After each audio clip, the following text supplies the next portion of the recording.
And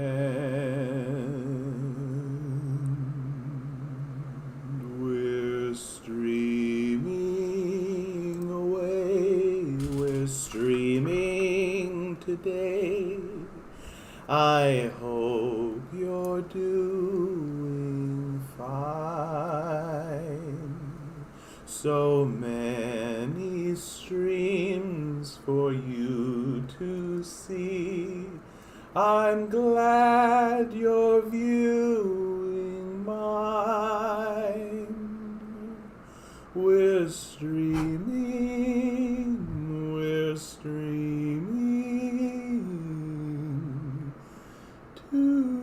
today.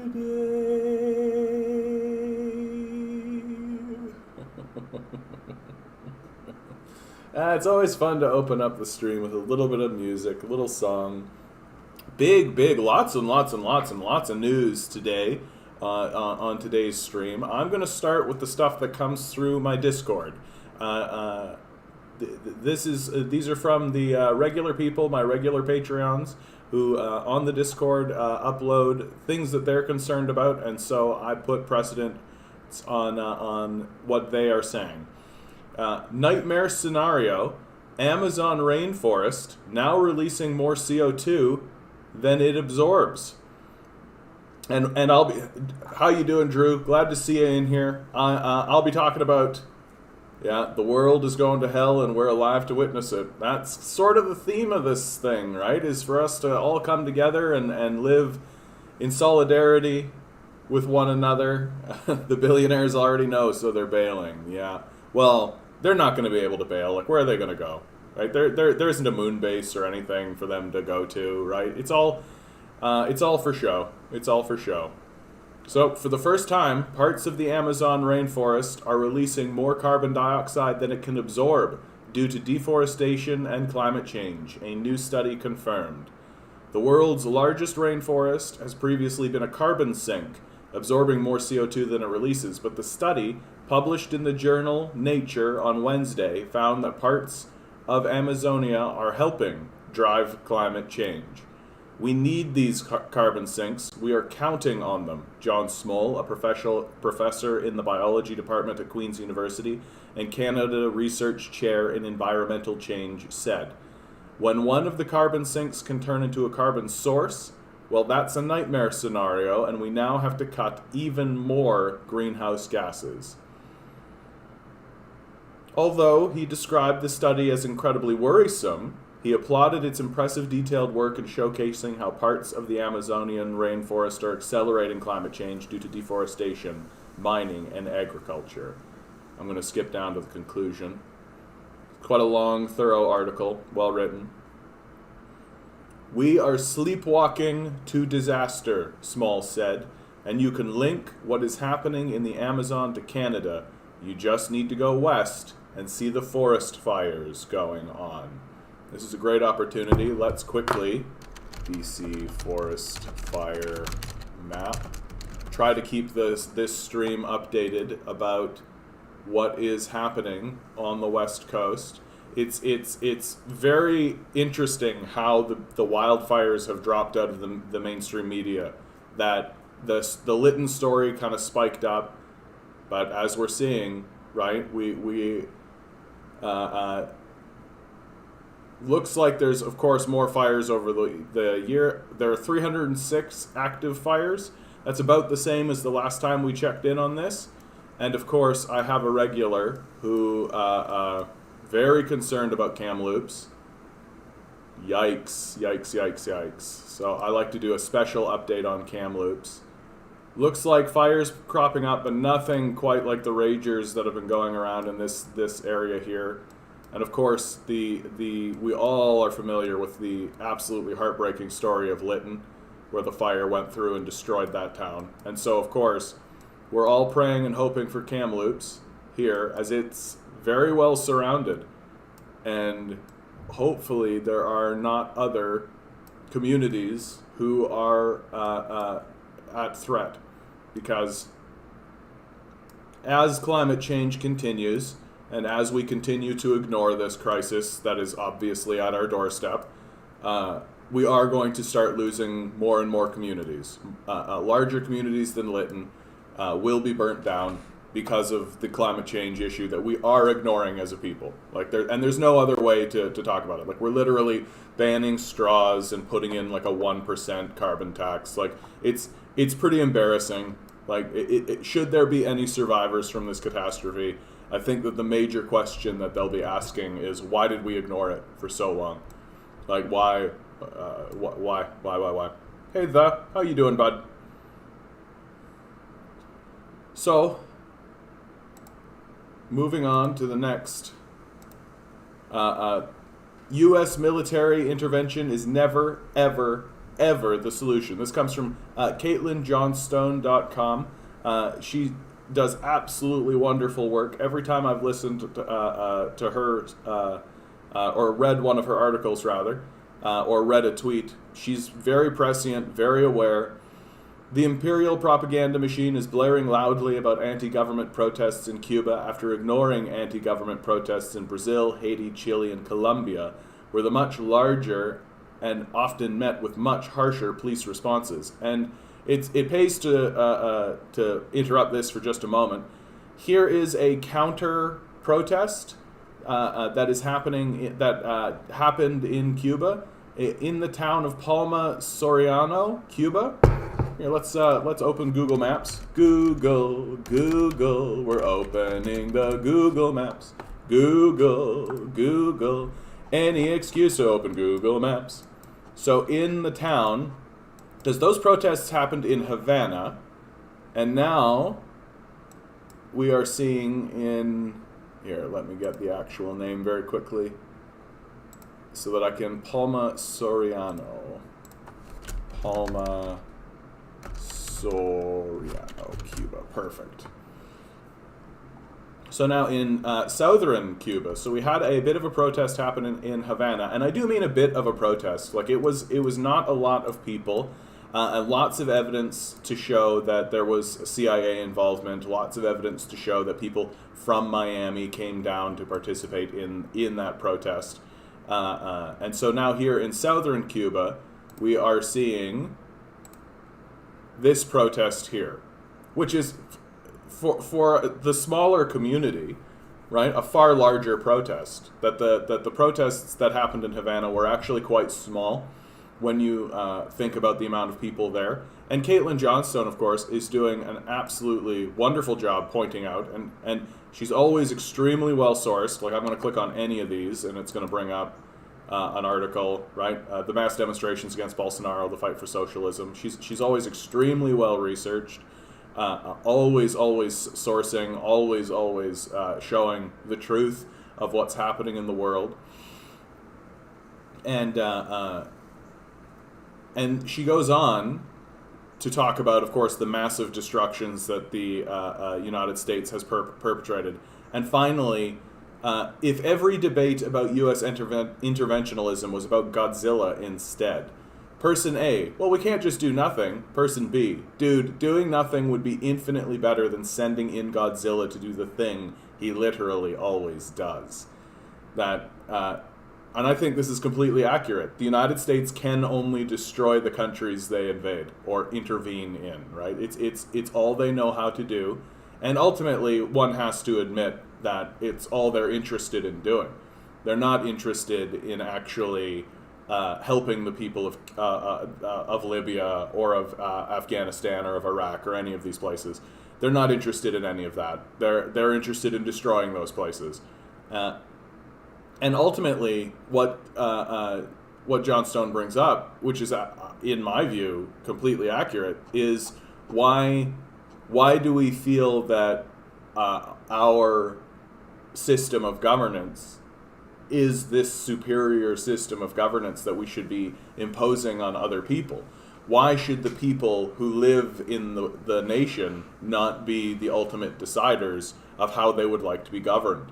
And the reality of the situation in Cuba,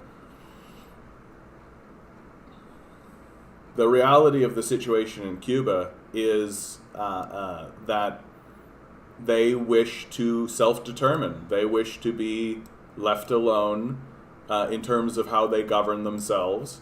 And really, it all boils down to that the embargo needs to be lifted on Cuba.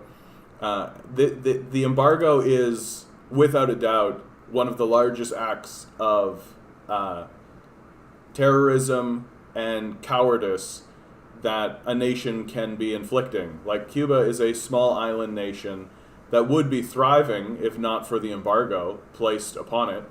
And the cowardice of the Americans for continuing to inflict the embargo on the Cubans cannot be overstated. That America is a cowardice nation. It's cowardly. There's no redeemable aspect to this culture or this nation any longer, based almost exclusively on this event. Forget about all the destruction that they've wrought throughout South America and the Middle East. Like, the overt cowardice that the Americans display on a regular basis. I mean, this is how we should be describing America. Like, it's a cowardly nation of children. Lift the embargo, right? Join the international norms. The entire rest of the world wants the embargo lifted on Cuba. It is only America, because America is a squalling, pedantic, childish coward. So you're saying the artificial intelligence may be the last option to try and save our society. It would help us to try to create a global communist economy. I think that's wishful thinking. I mean, I understand why we're turning to that kind of thinking, but I think that's just not too different than saying, like, Jesus Christ will come and there'll be a big rapture event and then all of the white people will be saved. And I shouldn't put a racial tone on it. I don't assume that that's what you're trying to say, but I just think that it's kind of just wishful thinking. That the true solution to our problem, especially in terms of climate change, is to stop. It's just to stop. Like, the problem we are creating with climate change is that we are producing pollution. Well, stop polluting. Right? It's a very straightforward solution, and there are very straightforward things that can be done. In New York City, Times Square is lit up like a candle. Turn it off. In Toronto, Dundas Square is lit up like a candle. Turn it off. Right? These are very straightforward, obvious, not at all impactful things. Right? Like, in terms of our society and our culture, like, who cares if Times Square isn't lit up? Like, it's completely irrelevant. Turn it off. Right? And there's all kinds of things like that are happening across the world, especially in Western culture. How many times have you driven down the interstate and just driven through a section of the interstate that's lit up like a candle, that's just like got lights on all over the place? We don't need any of that. Turn it off. Right? And just stop. Like, just stop. But if your culture is childish and cowardly, and you believe that white supremacy is the answer, as the United States does, well, then our supremacy, like, people like Jordan Peterson and Ben Shapiro literally espouse a message that says you can author your own fate, and forget what the universe has to say about it. Forget what reality has to say, right? Or God, if you prefer to make it a theological thing. Forget about any of those forces. Forget about the overwhelming forces of the universe, right? What matters is your white supremacy. That's what matters. Or if you don't want to make it white supremacy, it's your supremacy. That the supremacy of the individual, that the individual can overwhelm and defeat the entire forces of the universe. Like, it's childish. It's childish, and it's pedantic, and it's going to destroy us if we continue to believe that this is the case. When the reality is the way forward is to acknowledge that the universe has rules, that there are rules to this place, and we are breaking them, and we need to bow our heads, find humility, humble ourselves, and follow the rules, right? Or we'll be destroyed. It's very straightforward. Garden Mice, how you doing, Garden Mice? Good to see you. Good to see you too, Treasy.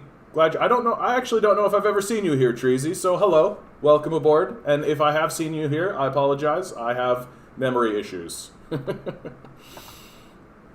It's a very funny thing. I can't remember names. I can't remember people I've met, but I can remember, like, an article I read 20 years ago about climate change. I don't understand it myself, but that's how it is. Anyway, garden mice, I agree, but also, what is the embargo? Like, is the embargo a solely U.S.-Cuba thing, or is it international? So, really excellent question, garden mice. That is actually, because lots of people say, like, well, why can't Cuba just turn around and trade with, like, Spain, right? Or trade with Thailand, or any of these places. Like, certainly it could do that. Well, the nature of the embargo is that if you trade with Cuba, the United States will stop trading with you.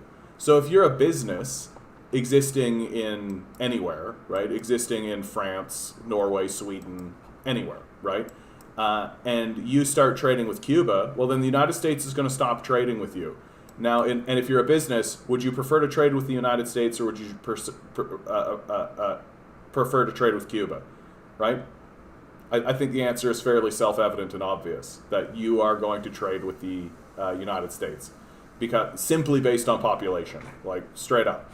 And that is an aspect of the embargo that no one actually discusses. That is actually central and crucial to understanding why the embargo has been so devastating to Cuba. That while the U.S. is saying, sure, we're not going to allow Cuba to trade with its natural trading partner, right? But it means that if Mexico decides to trade with Cuba, well, then we'll just stop trading with Mexico. Right, we'll cut trade off from Mexico, like that's what they say, and they've done it, and so businesses choose to maintain ties with the United States, and they abandon Cuba, and that's what happens, and that's why the embargo is so devastating.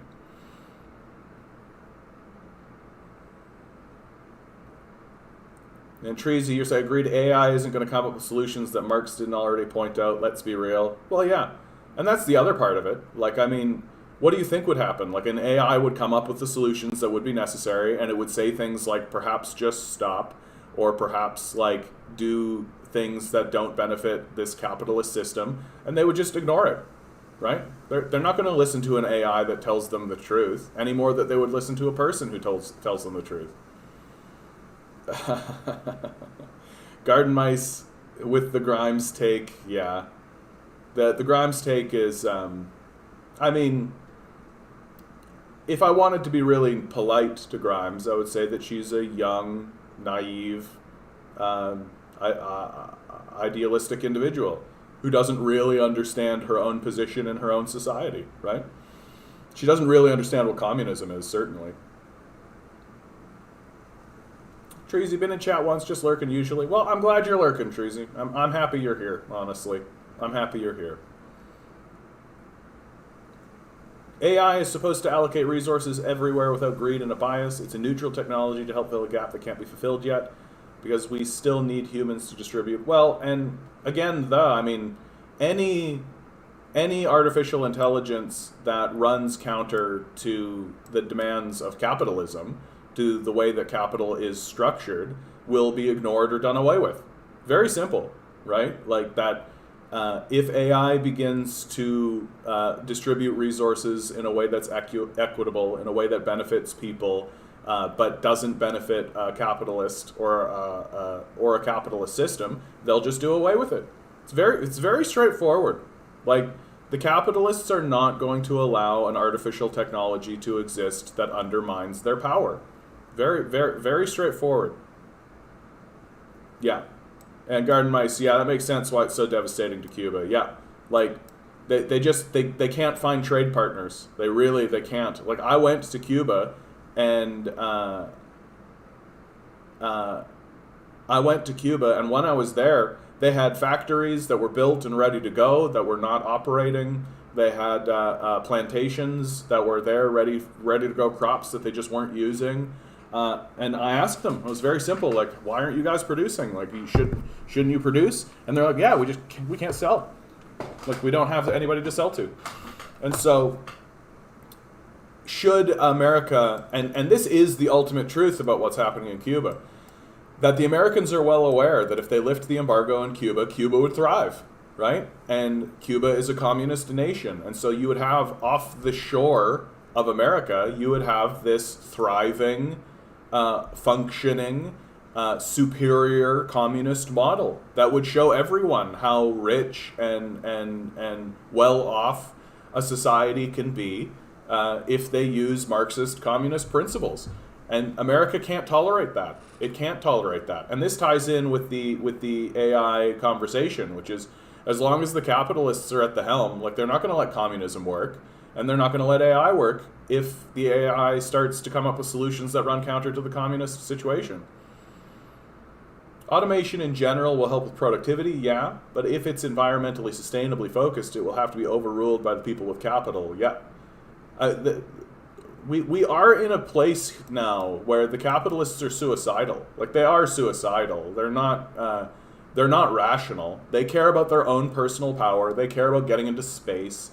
They care about their own prestige and their legacy, and they don't give a shit if it destroys the planet. Like, they don't care.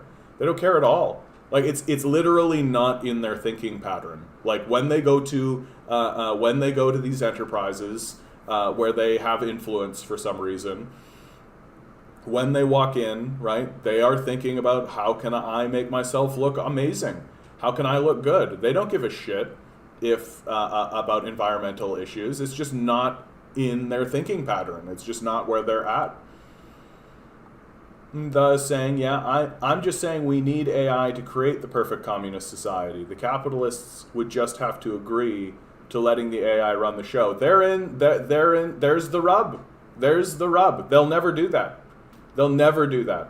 They will never tolerate an AI system that operates in any way that subservient, unless it's completely subservient to their power, right? That's how the capitalist system works. And of course, any AI that is subservient to capitalist power cannot create anything sustainable or beneficial, right? Capitalists are naturally destructive. They're naturally sociopathic. They naturally destroy everything around them. And any AI that was subservient to capitalist ideas or ideals would do the same. There's no reason to believe otherwise. Even with Cuba and Venezuela being bombed by capitalist death squads, we can still see that it's a superior model by comparing them to countries like the Dominican Republic or Bulgaria or Haiti. Like Haiti. Like, we can literally go right next door. Like, we can literally go, like you can swim this if you're a strong enough swimmer. Like, you can swim this. And you can see the differences in the culture. Like, really, really plainly. And by the way, Macht, how you doing today, bud? Always good to see you. Keeping me honest all the time. I love it. So, moving on from this article from Caitlin Johnstone, really, really great. As you can see, well researched. Every one of these is just like a link to another article. She's always sourcing, which I love to see. MIT, this is my own personal one that I found. And of course, get out of here. There we go. MIT predicted in 1972 that society will collapse this century. New research shows we're right on schedule. And of course, they just go through, like, if we continue the business as usual, the study represents the first time a top analyst working within a mainstream global corporate entity has taken the limits to growth model seriously. Just think about this. Like, that the entire capitalist model is structured off of the idea that you can commit to unlimited growth. Like, this is how delusional and out of touch these capitalists are. That they legitimately believe that there is no limit to their growth. That they can just grow forever. They don't need to take the rules of the universe seriously. They don't need to pay attention to any of that. That they can just grow limitlessly forever. It's terrifying. Somewhat unrelated, I've been looking up what it takes to move to Cuba. Oh, interesting. Yeah, not too difficult for Canadians. We're allowed to visit for like 3 months at a time, and they just have to find a job and place. Yep. Yeah.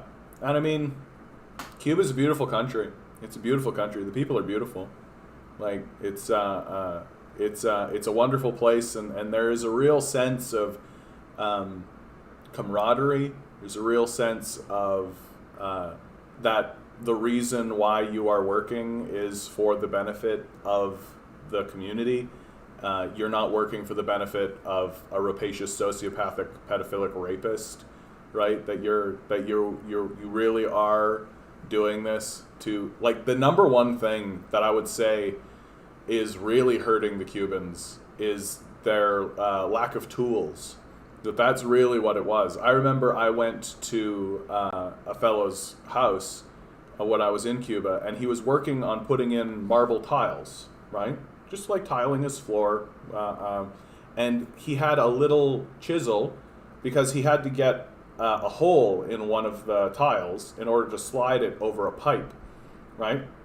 And he had a chisel and a hammer, and he was just like steadily like tink, tink, tink, tink, tink. And we asked him, like, how long is that going to take you to do? And he said, probably about a week.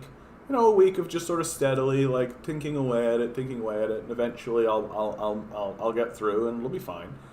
And I remember my dad and I, we looked at each other and we were just like, my dad is a mechanic. He owns a tool, a little hand tool called a Dremel. You can get one at Canadian Tire for like $20-$30, right? Little Dremel, takes 5 minutes, and off you go. And if one person in Cuba had access to this Dremel, like, you could literally spend your whole life going around Cuba with a Dremel, just dremeling people's holes and like putting holes in stuff and helping people out, right? You can compress a week of work to 5 minutes if you have one of these tools. They just don't have access to it. They just don't have them, and they can't get them, right? So when we talk about like how well Cuba is doing in the face of this embargo, that's the kind of stuff we're talking about. We're talking about like they just do not have access to the kind of manufacturing and the kind of tools that you would need. And of course, if the Americans lifted the embargo, probably the first thing that the Cubans would set on is they would open up their factories and open up their plantations. They would start selling sugar, rum, and cigars, right? On into America, which would do extremely well given the reputation that these products have. And if literally every American just bought one bottle of rum and one cigar, it would be this enormous influx of capital into communist Cuba, which they would then turn around and immediately buy tools. That would be the immediate thing that they would do, because like the amount of work that the amount what they're capable of doing now is very impressive. If they actually had the tools, if they actually had like access to that market, it would be an enormous boon for them. It would be an enormous boon for them.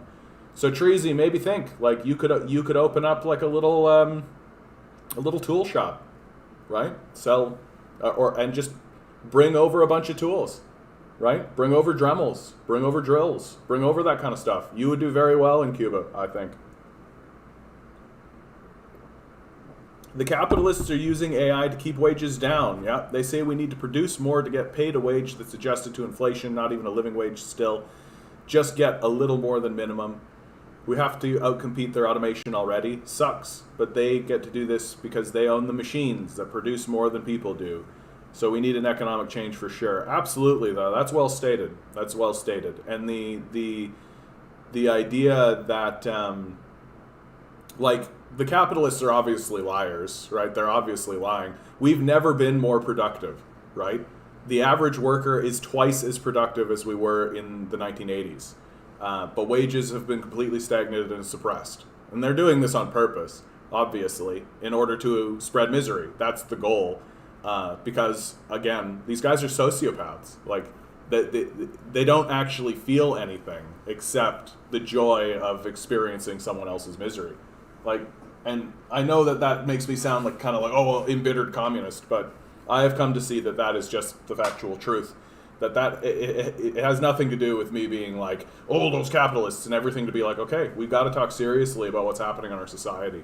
Like, a group of sociopaths who are getting off on spreading misery. Like, these people go to Jeffrey Epstein's island.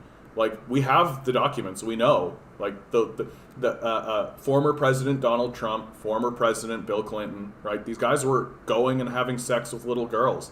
They were raping little girls. We know that's true. So, like, why pretend? Ward, how you doing, Ward? Always good to see you. We need to set up a Tools to Cuba charity. Yeah, something like that would be wonderful. The embargo sounds like a real drag. You bet. You bet. It's a real drag. It's a real drag. Thanks, man. About moving to Cuba. I'm about to go back to school in Ontario, though, so stuck here for at least those 2 years. Film production, which my small town is lucky to have a good program for. Good for you. Good for you. Now's not a bad time to get into film production because looks like Netflix is opening up. Disney Plus is opening up. So getting into film production right now, not a bad idea. It does make someone like me who is a trained actor sort of think, like, maybe I should try to send my resume around again and all of that. But I don't know if I have the energy any longer to tolerate the absurdity of that business. So, given the unappealing prospects of collapse, I was curious to see which scenarios were aligning most closely with empirical data today. After all, the book that featured this world model was a bestseller in the 70s, and by now we've had several decades of empirical data, which would make a comparison meaningful. But to my surprise, I could not find a recent attempt for this. I can't imagine why. So, Harriton's new analysis examines data across 10 key variables: population, fertility rates, mortality rates, industrial output, food production, services, non-renewable resources, persistent pollution, human welfare, and ecological footprint. And ultimately, here's where she's coming to. You can see, right? So industrial output is going to decline, as it already has. I actually think that this is, like, far too high. Like, we're much farther down in terms of industrial output. Population, we're definitely due for a population decline. Pollution is going to spike. I think that's likely. We're not doing anything to prevent this.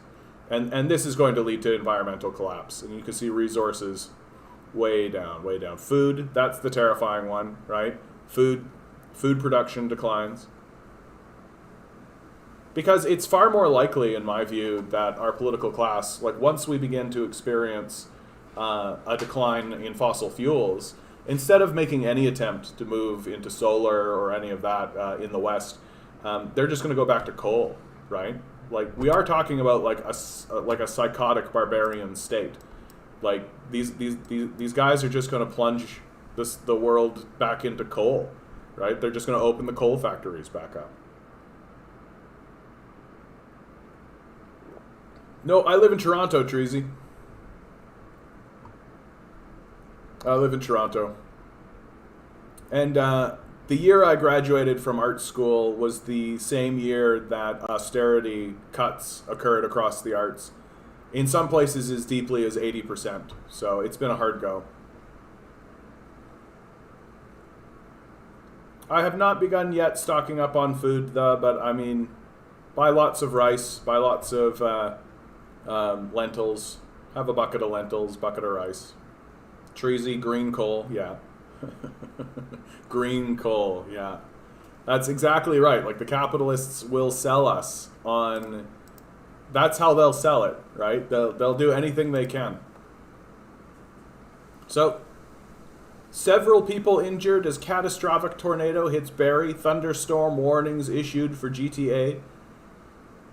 And this, of course, is tied to climate change, right? That we are going to be experiencing more and more major weather events as we continue to enrage the universe. Like, I wonder if we get a good shot here. No, it doesn't look like. Ooh, Barrie Aftermath. Look at this. Overturned trailer. Like, I honestly don't know what it is going to take.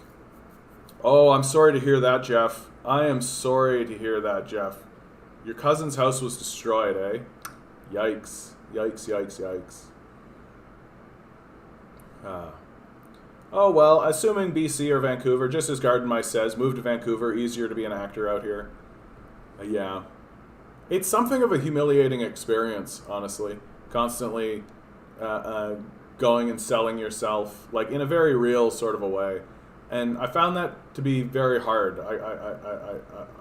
It became very difficult for me to engage in a system that treats me as a commodity, that I am a commodity. That became very difficult. And I mean, it's something I think I have to come to terms with, and perhaps I should begin coming to terms with. Yeah, and housing prices are insane everywhere. Like it's difficult for me to understand who is still voting for these politicians who are in favor of all of this nonsense. Oh, so here's something from Matt Walsh, right? This will take us down a different. So let's start with. This is about the residential schools that occurred here, that we have been unearthing, the residential school graves that have been unearthed here in Canada and that we are still unearthing. And of course, Manitoba Minister of Indigenous Reconciliation. So this is the Conservative Minister of Indigenous Reconciliation in Manitoba talking about the residential school system, and he is confronted by the Manitoba NDP leader, Wab Kinew.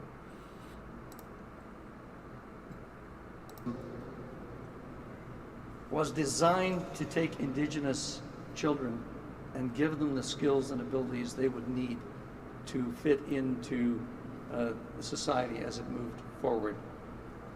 So, but if that was the policy, I think that was the intention. I am an honorary witness for the Truth and Reconciliation Commission. I listened to the stories of the survivors. yes. And I cannot accept you saying what you just said about residential schools. It was the express intent of residential schools to kill the Indian in the child. It is not cultural relativism. It is not revisionist history for us to say that that was wrong. Any right-minded person at the time should have known that it was wrong. Many did know and speak up against it. And if you are to take your job that you've been appointed to by Mr. Pallister seriously, starting today, you have to change that. I look forward to working with you in the future as the leader of the opposition. We'll give you a chance. That you can't be out here defending residential schools if you want to work with Indigenous communities. Killing the Indian in the child was wrong. That's what they talked about at the time when they were started, when they were run. And I mean, to top it off, like the survival rate of the residential school system was about 50%. That if you went into the residential school system as a child, you had a 50% chance of dying there. The disease was rampant. And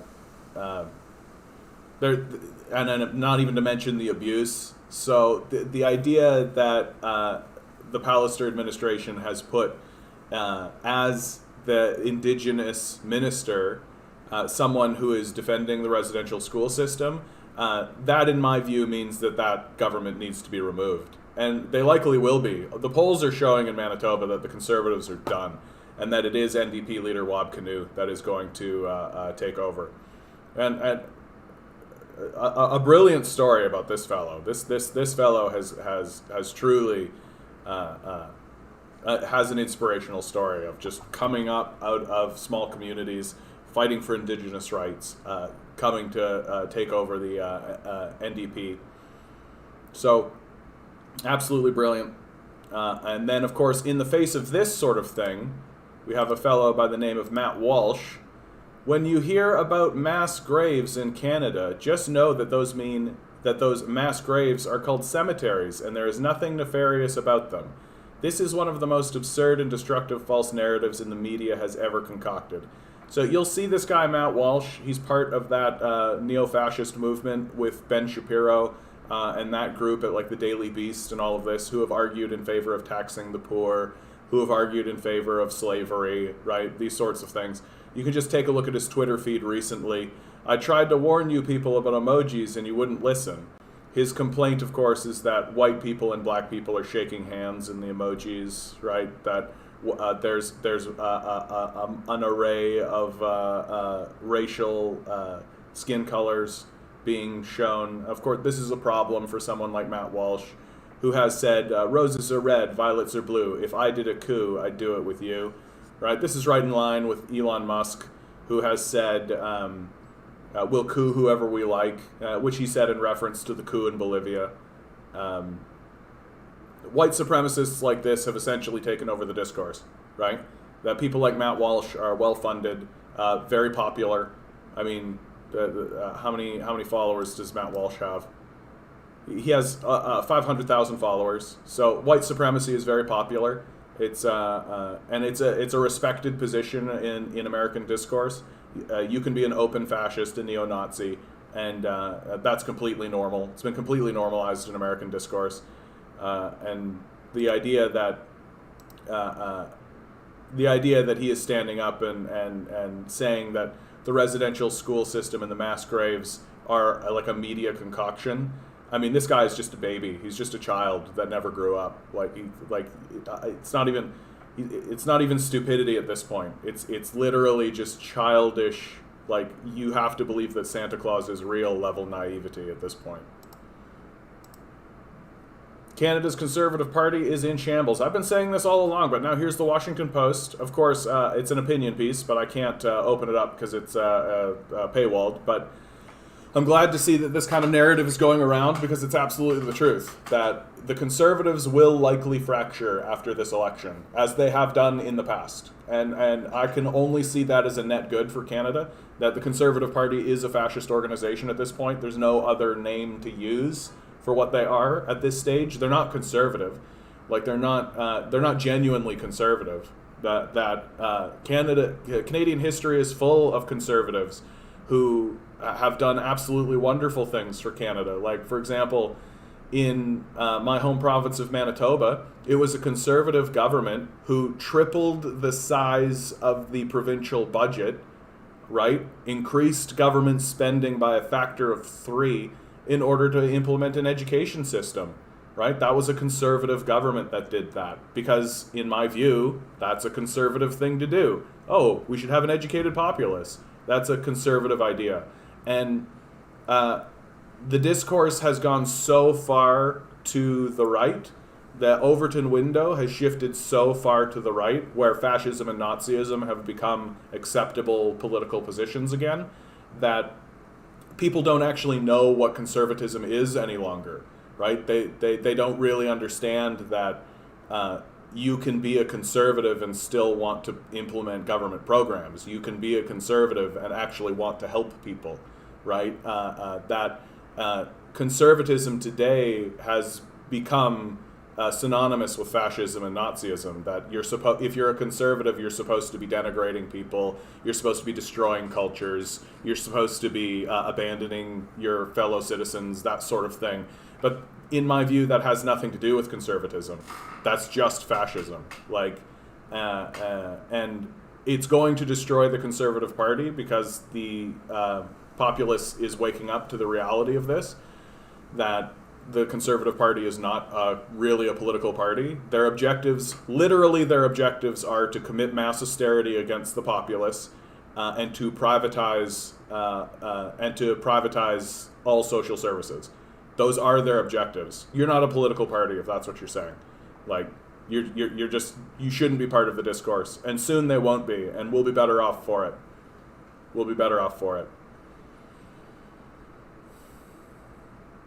It'd be nice if we decided to third print every house from now on. It's cheaper, faster, and it's cement. Yeah, the Chinese have done some of that. There are, of course, problems with that. But, I mean, there's problems with everything. I'm of the opinion that we have all the housing we need. Like, there are lots of empty houses. The problem that we're experiencing is a distribution issue. It has absolutely nothing to do with a lack of housing. We have plenty of housing. There's plenty of housing. We could house all the homeless people 5 times over. Like, we're not having an issue of homelessness. We're having an issue of capitalism. That the capitalists aren't interested in helping people. They're not interested in actually ameliorating any suffering. They're not interested in providing housing. Right? And if you can't pay the extraordinary high prices that they're putting down on the table, because you're competing with billionaires, right? then you just don't get a house. It's very straightforward. Housing prices are insane everywhere. At least the weather's nice. For now, the weather's nice. We'll see. Yeah. Hey, Matt, how you doing today? Good to see you, bud. Yeah, Matt Walsh makes me nauseous, too. Like, it's very odd to see, like, overt racists, overt fascists, as part of the discourse, and no one is pointing it out, it seems. It seems like people like Matt Walsh are able to just walk around, go on corporate media, spread their racist bile around, and no one is checking it.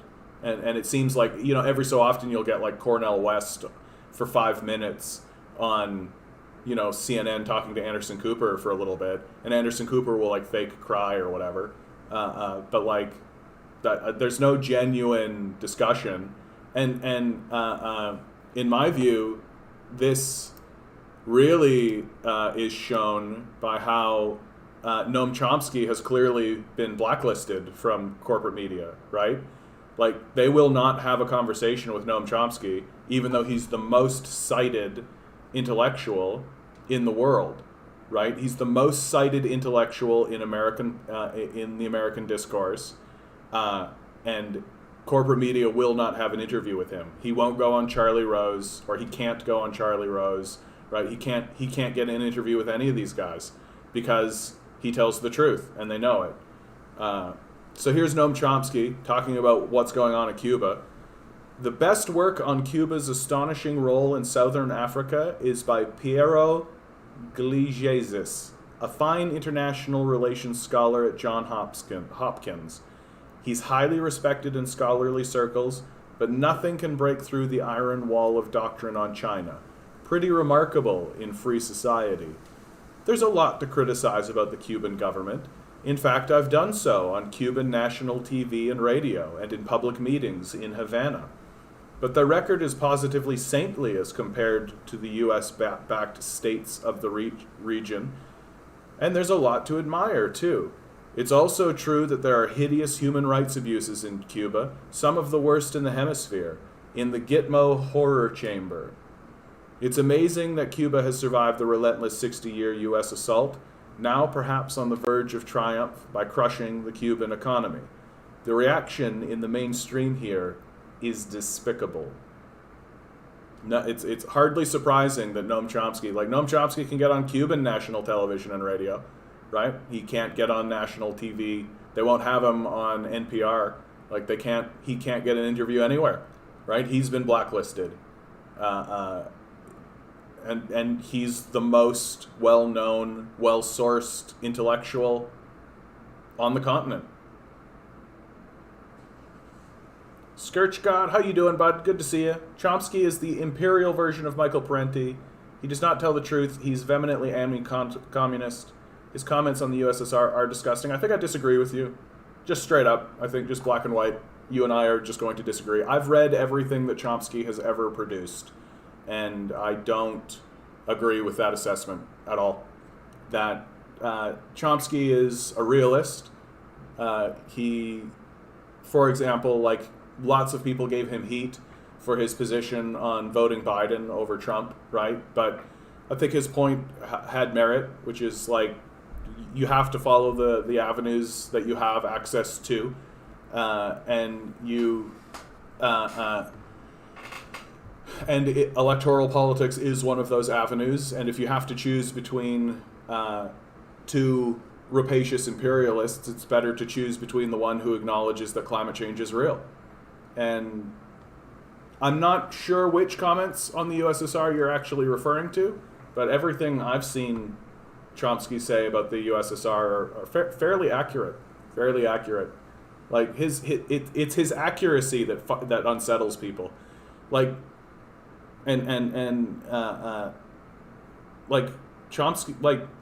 I say that I'm a communist, but I don't bullshit people. Stalin did some shady shit, dude. The Soviets did some shady shit. It's impossible to say that they didn't, but to pretend as though, and I feel like to pretend as though they did or didn't, is intellectually dishonest. That like I'll always talk about the relationship between Stalin and Trotsky. Like, these guys just didn't like each other. They just kind of had a personal hate-on for one another. And it was to the detriment of the communist project. That if they had have grown up a little bit and just buried the hatchet with one another and seen that both of them were beneficial to the overarching communist project, I think it would have been stronger for the Soviet Union. But that's not what happened, right? And it really does flow down to my sort of overarching point, which is that these guys are just humans, right? They're just people. They're not gods or deities, or they don't have 20/20 vision. Like, they're not perfect at what they do. That the reason why I call myself a communist is because at least the communists are attempting to improve the world, right? At least they're attempting to build something. At least they're attempting to provide a better quality of life for their citizenry, and they're not just saying it, right? They're legitimately attempting to do it, and and so I mean, I'm sure that Chomsky at some point has been critical of Stalin or critical of Lenin even, right? And he's probably accurate, which is why people are so unsettled by Chomsky, is because he's extremely accurate and precise in what he says.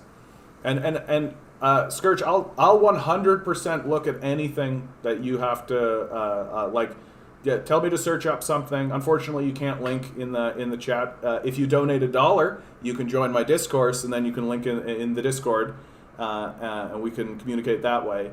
But Noam Chomsky is accurate and should be listened to. And I do not think he is pro-imperial. I think that is bordering on dishonest to claim that Noam Chomsky is imperial. How you doing, New Perspective? Don't think I've seen you here in a long time. Good to see you. Good to see you. I just watched some Chinese videos on YouTube. Yeah, good for you. There's lots of great Chinese content. Like, this is the funny thing about, like, the Uyghur CIA ploy, right? Like, you can literally just go on YouTube and type in, like, Uyghur religious celebrations, like Uyghur, and you'll see plenty of stuff. There's plenty of stuff there. So it's kind of embarrassing at this point. Yeah, exactly, Mach. That's a great way of saying it. Your ideology is based on fact. Why shouldn't your criticisms be? Yeah. And as long as you're accurate, and you're not I find that a lot of modern day speakers and a lot of modern day quote unquote intellectuals, they have rooted what they're saying. They're rooting what they're saying in a kind of they've rooted what they're saying in a fallacy to begin with. Like, the outset is a fallacy. So, like, what the most egregious example of this is someone like Shapiro, right?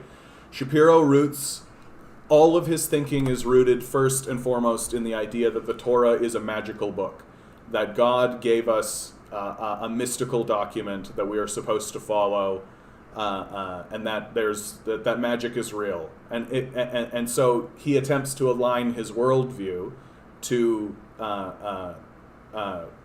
justify the magic that's existed in this book. So he's a child, right? He's just like a little boy who's attempting to say that he's found magic. Read Left Anti-Communism by Michael Parenti. Oh yeah, I'll definitely take a look at it, bud. I have a good feeling as to, I think I've probably already encountered, and I'm very aware of, like, somebody like Vosh. We've been talking a lot about Vosh recently, and so I've been looking into Vosh. And he's very guilty of this, where he's anti-communist from the left, and it's like it's sort of an odd position to take. Honestly, I'm a bit like I don't really understand how you can call yourself a leftist while simultaneously being, like, anti-communism, right? I can see why you would have some critiques of communism and all of this, but to take the position of anti-communism, I think, is a bit aggressive and kind of closes down your intellectual mindset. But yes, Michael Parenti is always great. His lectures are always good. Really, really, if only he was 10 years younger, eh? If only he was like a little bit younger or even a little bit healthier. Because a lot of his stuff happened throughout the late 70s and 80s.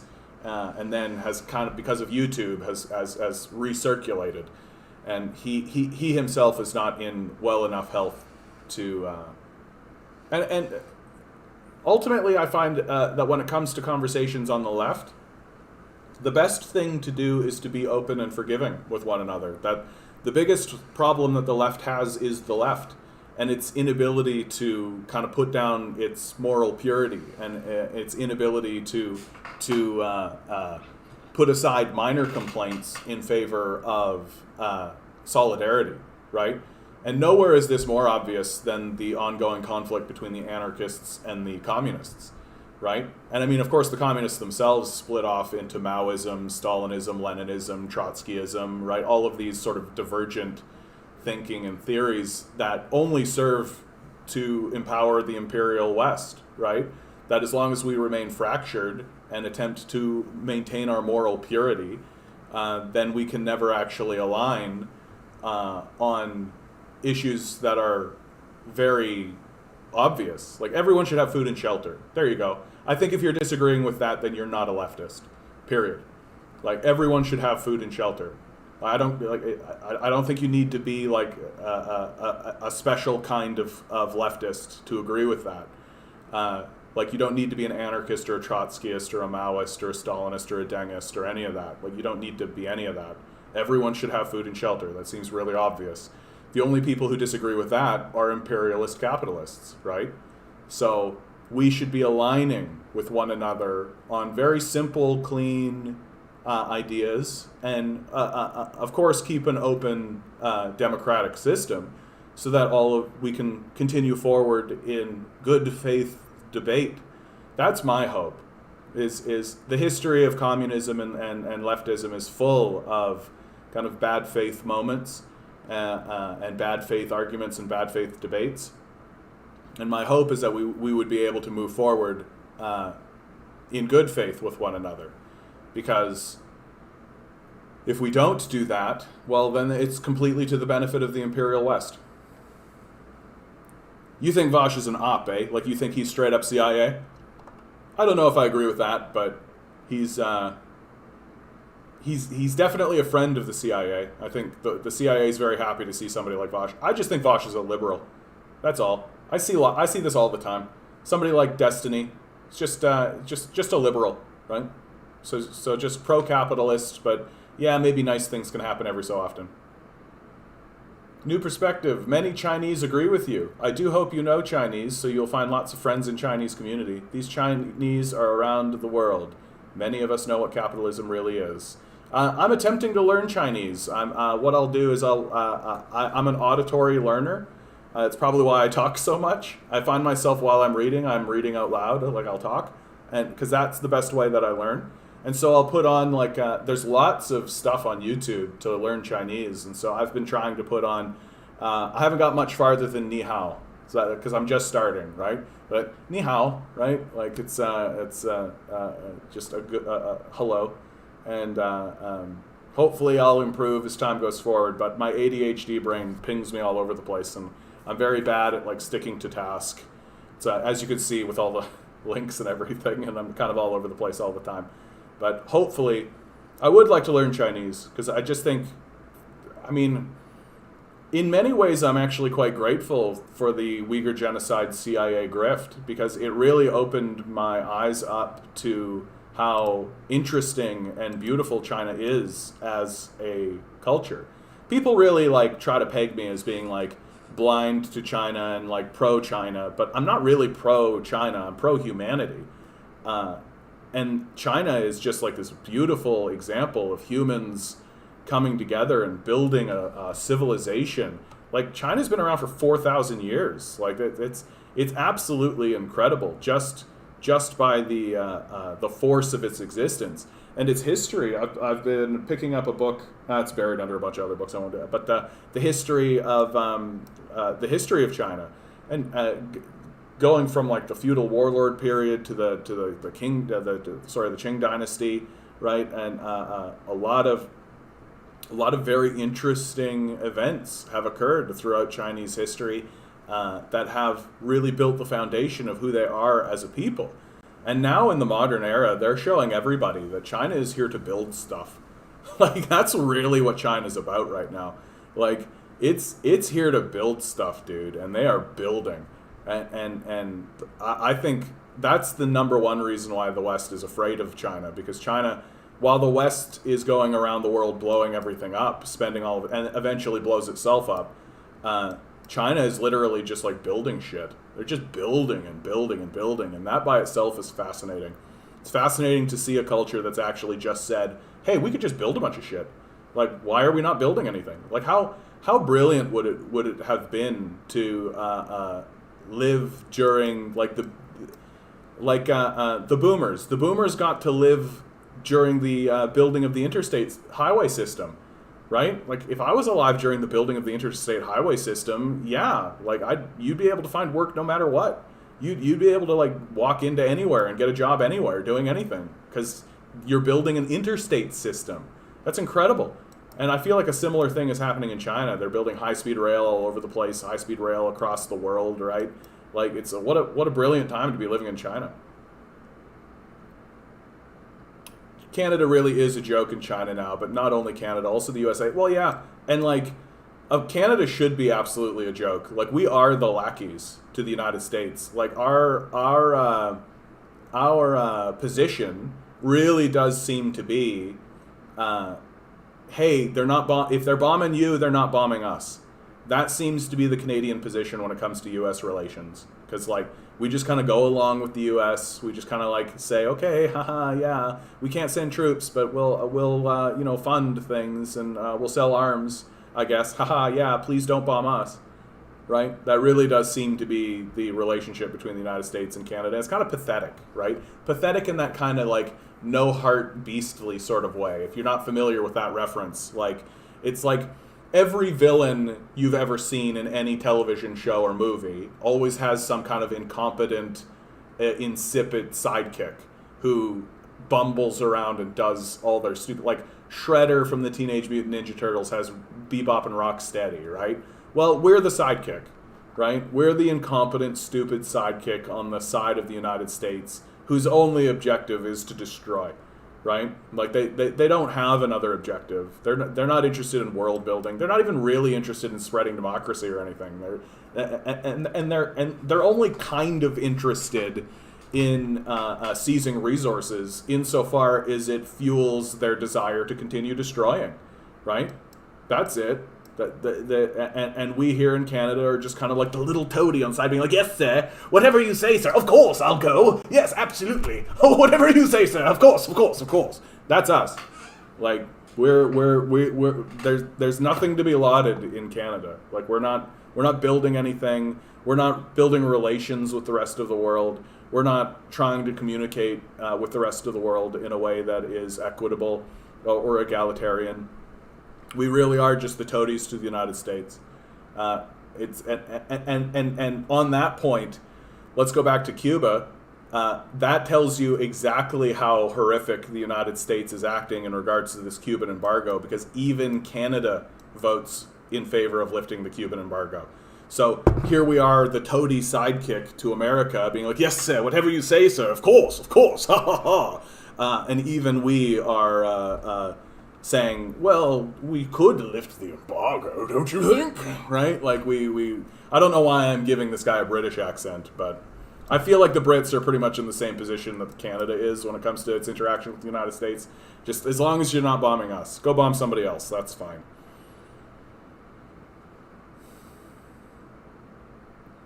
I can send you a TikTok video from a Chinese government account reporting resident. I've seen that kind of stuff. Yeah, I've seen that kind of stuff, New Perspective. And I'm glad to see that the Chinese are doing that, because first of all, it's a very important issue, and there's a lot of denialism going around, as I've shown not that long ago. But also, like, the audacity of the West, Canada and the United States, to vote in their halls of power that there's a Uyghur genocide going on in China. Like, the absolute audacity of it while there are people living in the Xinjiang province. What's his Daniel Dumbbell? Dumble? Dumbbell. Oh man. He's a YouTuber who lives in Xinjiang and he reports from Xinjiang. We've had plenty of there's a French journalist that lives in the region, and she reports from there. She's saying there's no, and of course it's what's happening in the Xinjiang province is all obfuscation from the fallout of the Afghanistan war. Dumbrell, that's it. That's who it is. Thank you, Drew. I appreciate that. That, like, bad faith actors like Vice, for example, will go into the Xinjiang province and walk around being like, "Oh, it's so authoritarian and so evil, and oh my goodness, look at what they're doing to their own people," while completely omitting the fact that, like, the CIA is funneling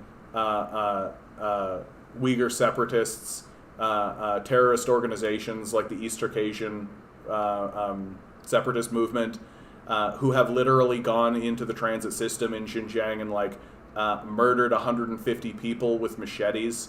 Like, that's an egregious act of terrorism.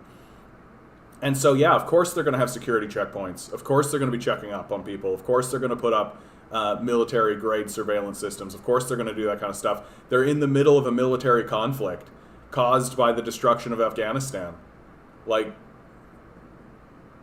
but if you're a bad faith actor who refuses to report on how things are, right, you can pretend like there's a genocide going on in Xinjiang. And my favorite thing was when the BBC actually went into one of these facilities and they walked out, and I watched this thing. I watched the little doc that they did. It was like 10 minutes long. I even did, you can go through my videos, you can find it. I did like a critique of it. And what did they find? They found a school. That's what they found. They found a school. I mean, and they did everything they can to demonize it and make it seem like evil, but it was a school. Like, and yeah, of course there were security measures, right? Like, oh, people who are surrounded by terrorists are trying to leave that and trying to do something else with their life. Yeah, you think some of those terrorists are going to try and find them? Yeah, so security measures, please. Like, pretty straightforward stuff. And to call that a genocide while simultaneously refusing to acknowledge the genocides that are happening within your own borders, like what's happening along the border of Mexico is a fucking genocide. There are concentration camps there. Like, there are slave labor camps going along the border of Mexico. You can't call them anything else. The genocide of the Palestinian people in Israel is obvious and is in everybody's faces. The genocide of Yemen is obvious. Like, there's you don't have to create a narrative. You don't have to, like, craft some kind of thing and pretend like something's going on to realize that there's a genocide in Yemen. You know how we know there's a genocide in Yemen? Because the people of Yemen have said that there's a genocide happening in Yemen, right? Where are the Uyghur people? Like, where's the big protest movements in China? Like, you don't just commit a genocide against people and they just put their head down and accept it. That's not how it goes. That's just not how it goes. And it's really interesting that they can take, like, satellite imagery of, like, the top of a building and be like, this is where the concentration camp is, but they can't show what they claim is 8 million people. They can't show, like, 8 million people being displaced.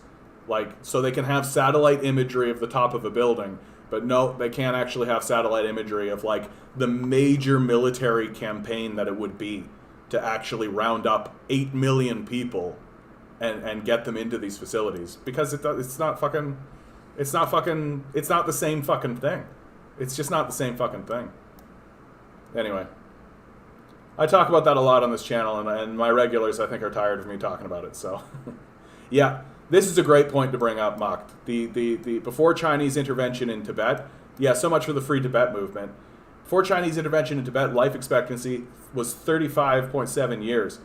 People hundreds of millions of years ago lived longer. Exactly, yeah, because Tibet was a theocracy. It was a feudal theocracy where most of the people living there were slaves, or serfs if you prefer. But when the Chinese came in and took over Tibet, they freed those people. They chased away the theocrats, the slavers, right? The narrative there is pretty close, actually, to the narrative of the Lincoln Republicans defeating the Confederates in the South. to free the slaves, right? Very similar sort of narrative. And the idea that we should, quote unquote, free Tibet. Well, free Tibet to who? For who? To what benefit? Right? And really, when you investigate that further, you find out that what they're saying is re-enslave Tibet.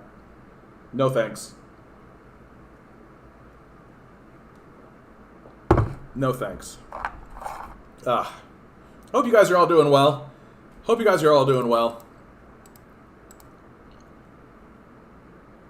Yeah, how anti-immigration policies are leading prisons to lease convicts as field laborers. This is called slavery. You lease property, not people. And when people are property, they're slaves. And this, of course, is just a truism at this point, that the American prison system is a slave system. That they found a way, they found a loophole in their constitution to re-enslave the black population. And Nixon aid drug war.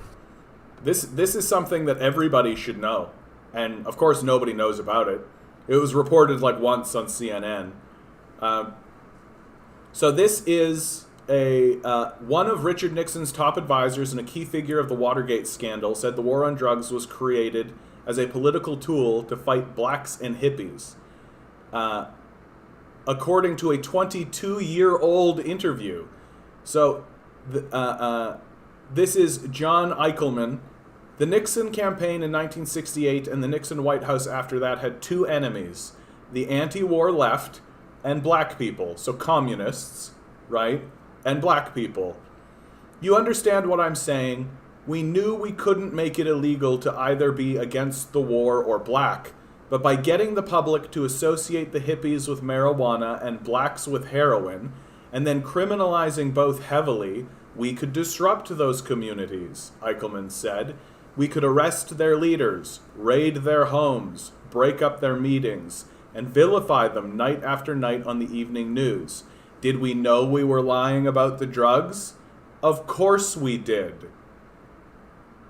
This is a domestic policy chief, John Eichelman, telling Harper's writer Dan Baum, right? So the goal here was to create a large group of slaves in the prison system, which has largely been privatized throughout the United States. And of course, it makes sense that the high number of black people that live that are in this prison system, right? Because you need a lot of slaves if you want to actually make stuff. Like most of the hand sanitizer that was made during the pandemic period came out of the prison system. It was made by slaves. And we should be calling them slaves. Like, I don't understand why it's become passé to call a slave, right? Like, we are a wage slave society. We use wage slavery as a method to control the populace. We should do away with it. It's a barbaric practice. It should be done away with.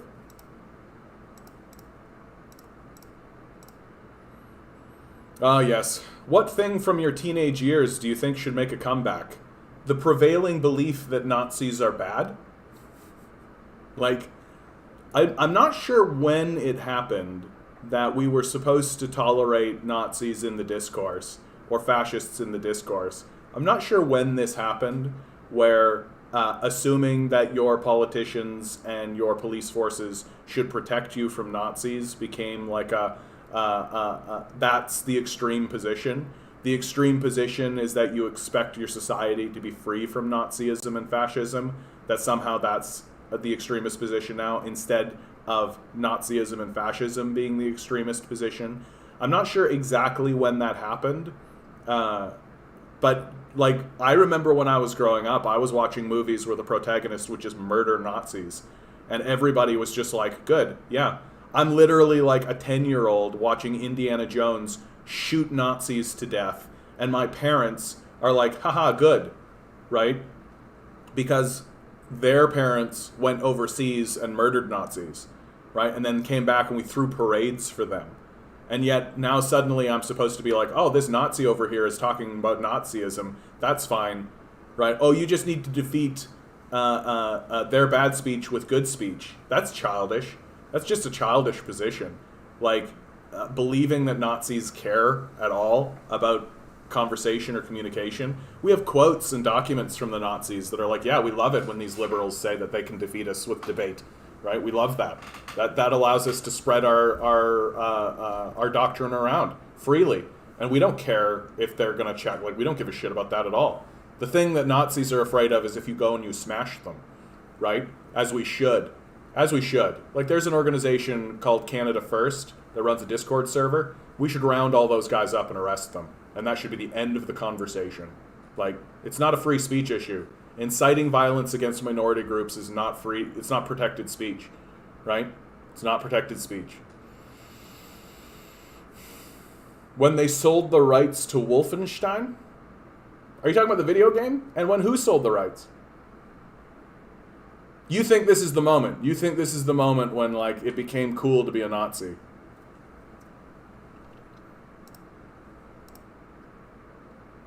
So here is our Catholicism. 6 things the media got wrong about the graves near the residential schools. So this is residential school apologencia, right? Let's see. Oh, unverified reports. Yeah, okay. I mean, we literally have graves full of corpses, so unverified reports. What exactly was discovered? Graves. A lack of graves. Like to be clear, nothing was uncovered, no bodies were found. This is just outright lies. So, but you're seeing, right, the Catholics, I mean, of course they are. They believe a wizard is coming back at any moment, right? Going to come down, there's going to be a big rapture event. Jesus Christ is going to save us all. Like, if you can believe that, you can believe anything. Again, always good to show this. Glad to see that the Cuban people themselves are taking to the streets in favor of their government. Because, like, if you're living in Cuba, you're pretty aware as to what's going on, right? Like, the Cuban Revolution expunged from the society capitalists. Charlie Manson, you think the ghost of Manson is still pervasive? That people look at Manson and they don't see a complete lunatic? This is actually a really interesting piece of news right here. Worth talking about. I've talked about this before, but now we're starting to actually get some real reports. 66% of Republicans in southern U.S. and nearly half of West Coast Democrats want to secede from country as division grows. I have been talking about the balkanization of the United States for probably about 6 months now. Hasn't been that long, but stories like this.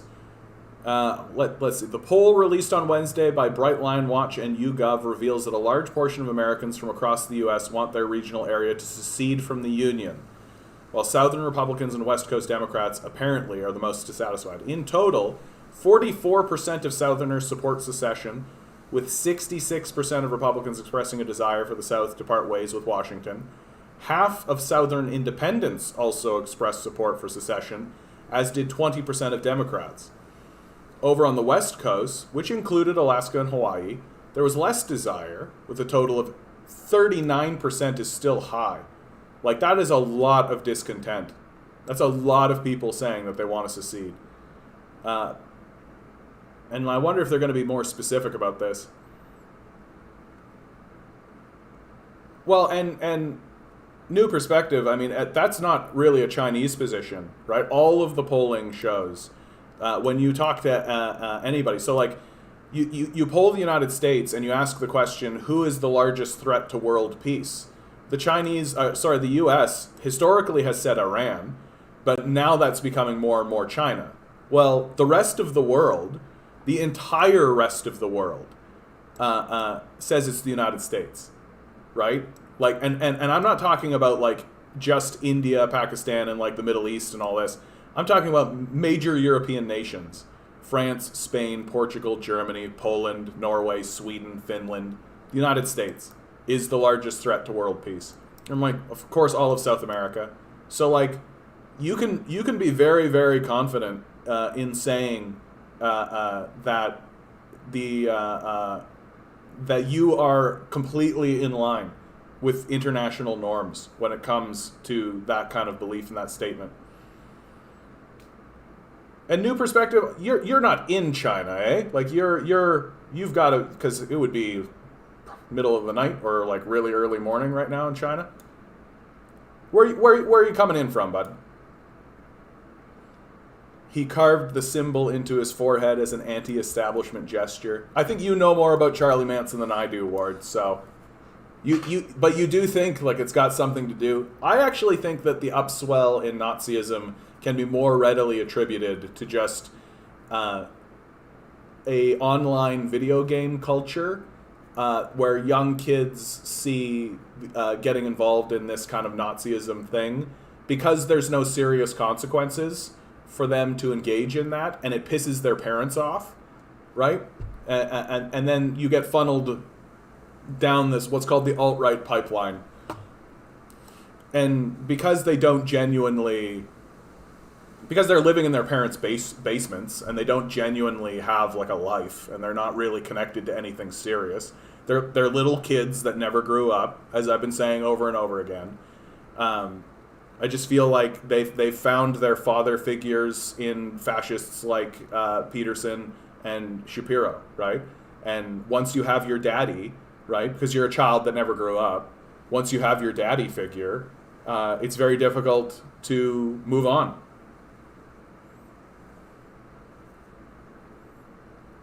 But people are unable to solve the problems. USA or Canada is just companies pretending to be a country. Yeah, exactly. We aren't really a nation. We're just a series of companies. That's why this kind of country will eventually fail. No national recognition. Well, and we are collapsing into feudalism. Feudalism is absolutely where we're headed. It's very difficult for me to see that. Like, if we're not there already, like what are you doing? You're selling yourself to giant multinational corporations, which are owned by a small handful of oligarchs, right? So you get to pick which feudal lord you would like to subserviate yourself to for the whole rest of your life, and that's it. That's how the society is structured. It's a neo-feudal structure. Led to punk rock and skid-head culture in the late 70s. Oh yeah. Before, I don't understand why USA abandons its veterans. Now I understand. It's just like business. You sell your body to a company which really is just a company. Exactly. And the United States tries to pretend there's this narrative that government is the problem, right? But who owns the government, right? Like, it's these multinational corporations and these corporate businessmen. They own the government. So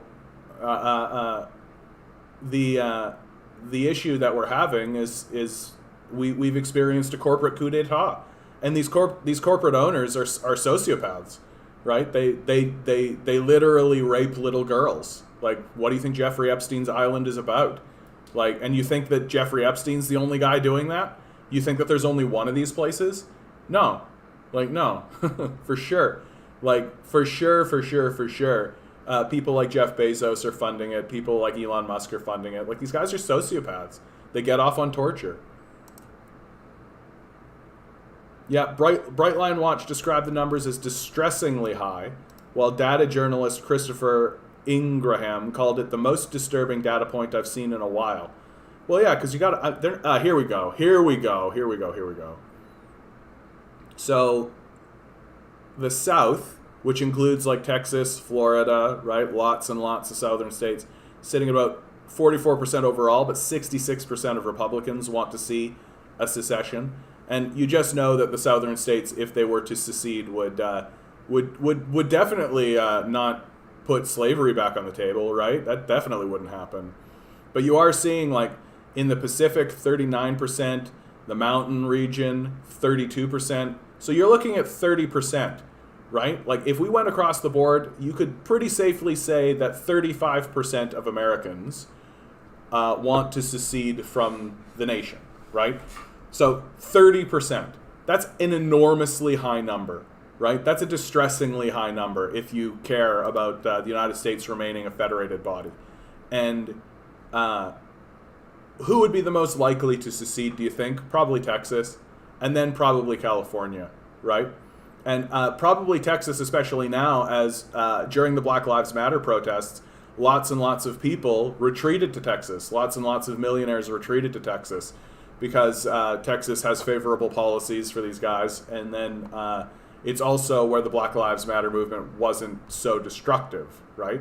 Places like Houston and Dallas were spared, while places like New York, Philadelphia, even over here in Portland, Seattle, got smashed.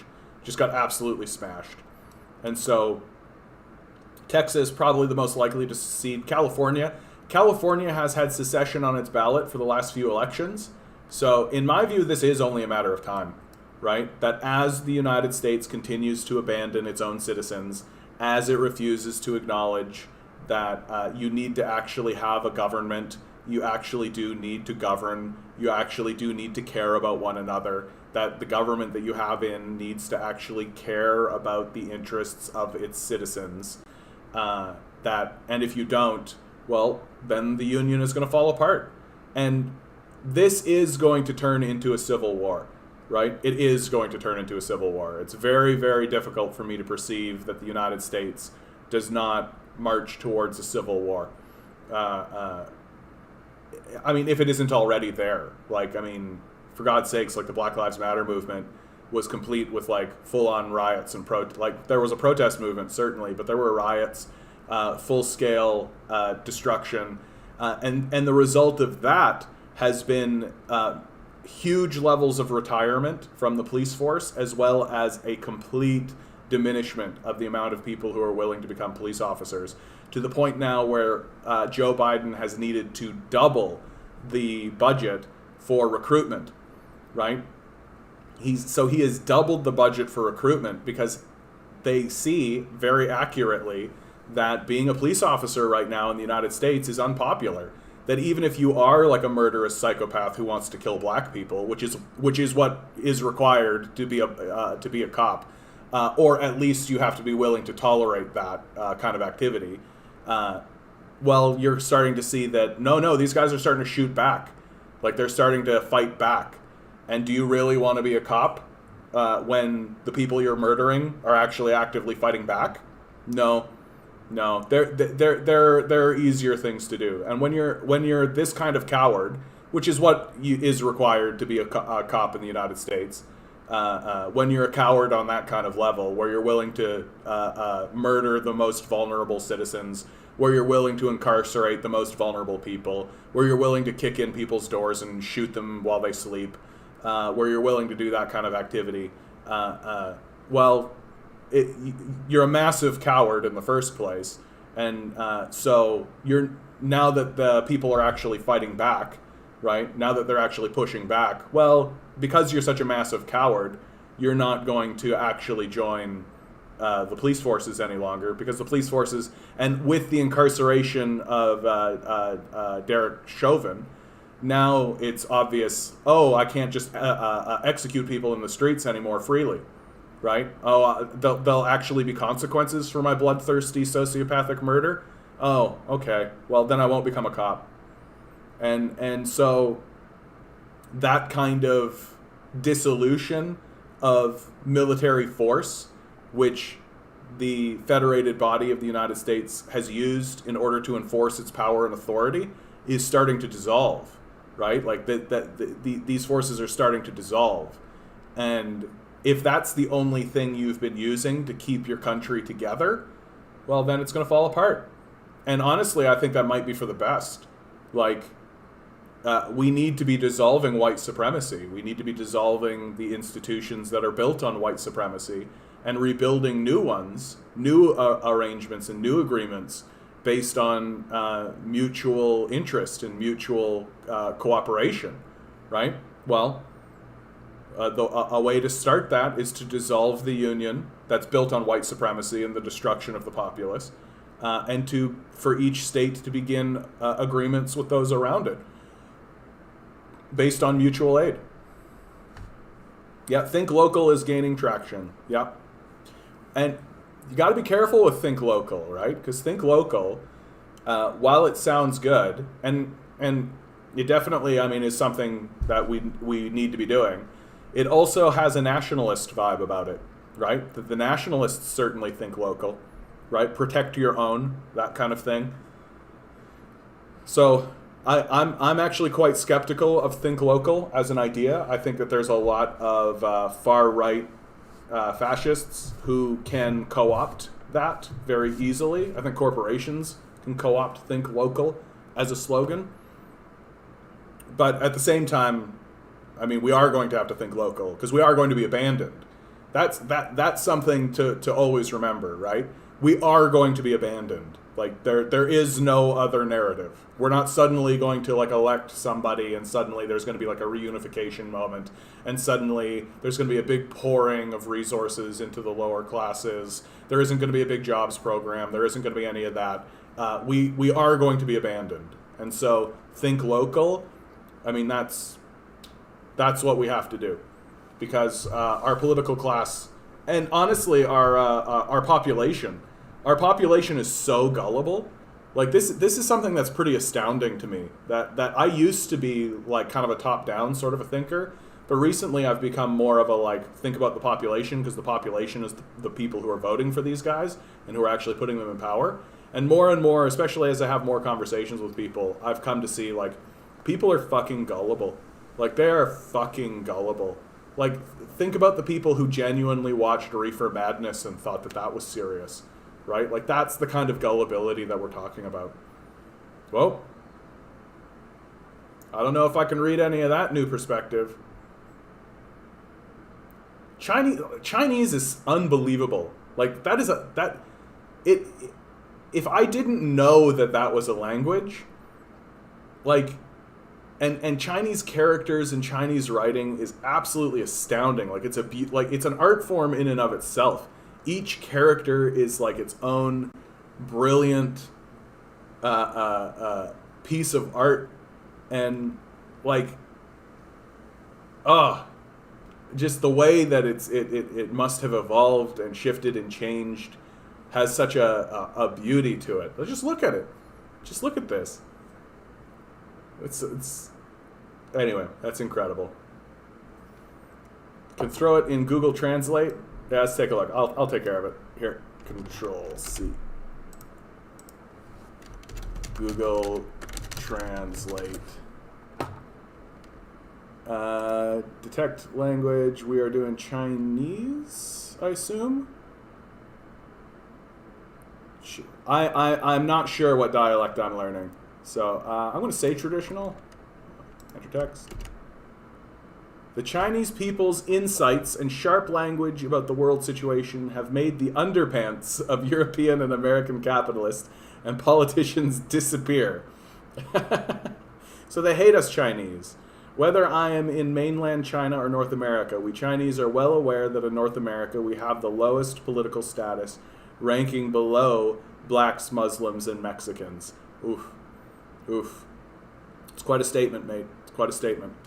And I mean, it's difficult for me to disagree. Like, I do. I mean, I think I could do like some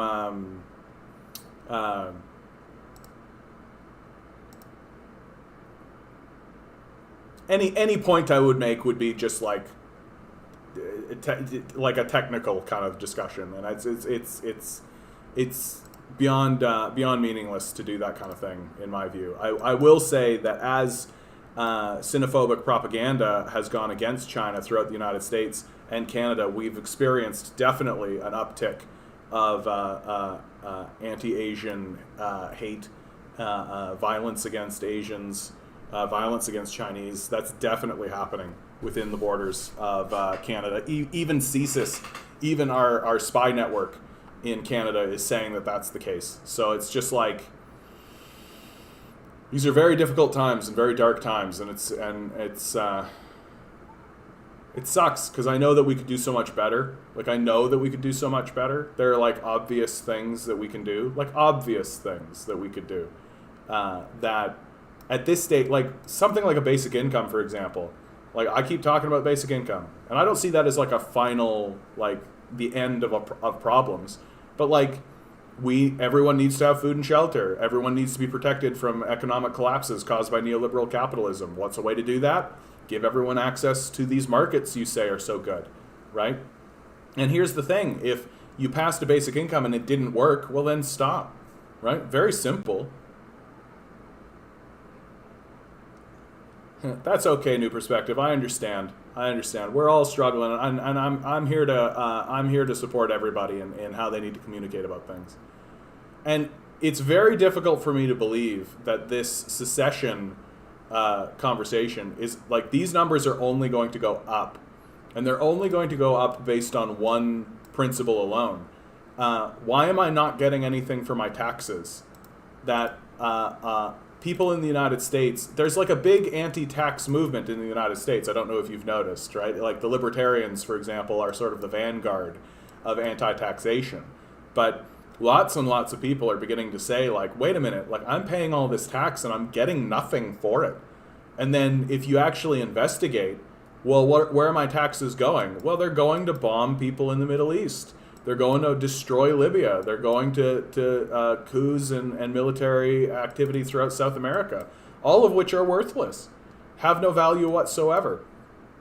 And if the United States were to suddenly turn around and actually use the money that they spend on making little corpses in Palestine, if instead they actually spent that money to improve anything throughout the United States, well, you would watch that anti-taxation movement disappear.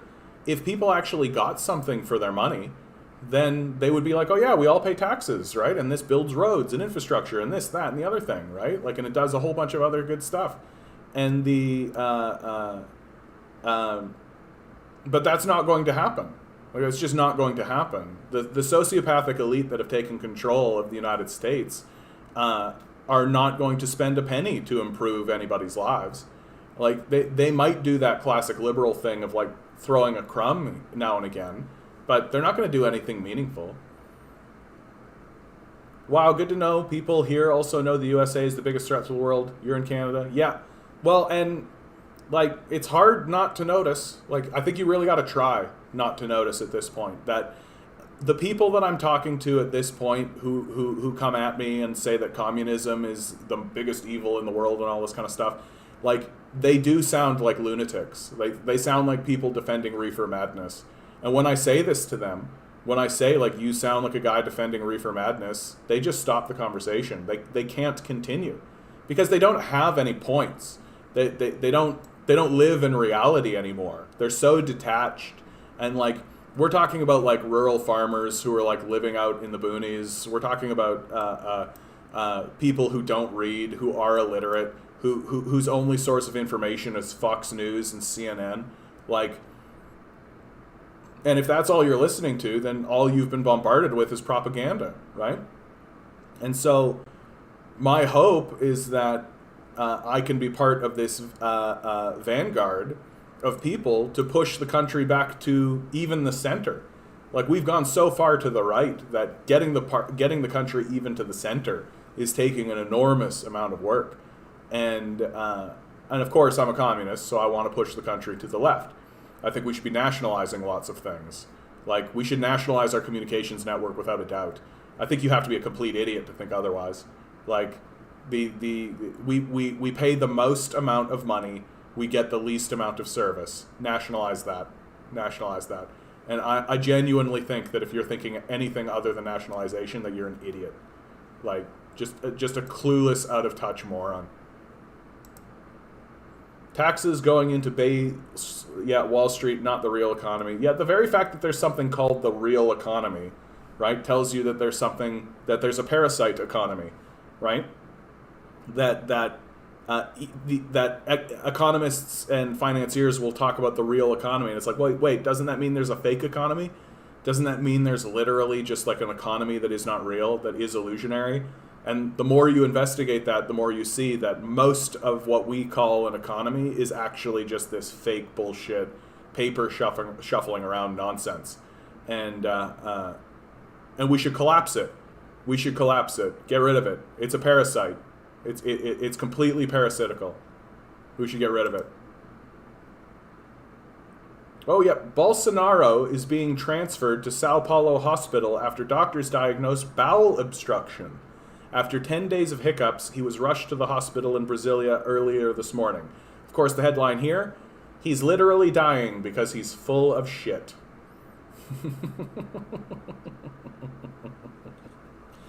I feel like he's gonna be taken care of, and he'll do fine. But like, kind of weird that like he would it took 10 days of hiccups for him to seek medical professional help, but he wasn't noticing the fact that he wasn't taking a shit.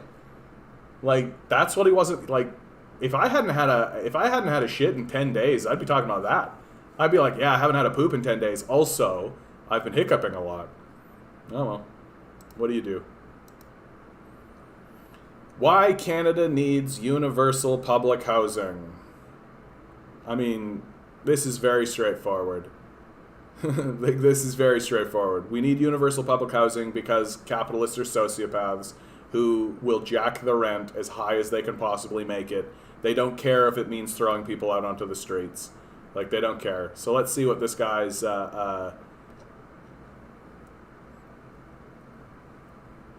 While this might sound like a radical proposal, it's not. It's something that we were already doing during the 70s. It is the sort of government action the Charter's equality protections demand. Indeed, the very purpose behind these protections is, in part, as the Supreme Court recognized in a 1997 ruling, to fine-tune society in order to ameliorate the position of groups within Canadian society who have suffered disadvantage by exclusion from mainstream society. Given the systemic discrimination that LGBTQ2S+ and other marginalized Canadians faced, in part due to legislation passed by their own government, universal public housing is necessary to give that purpose full effect.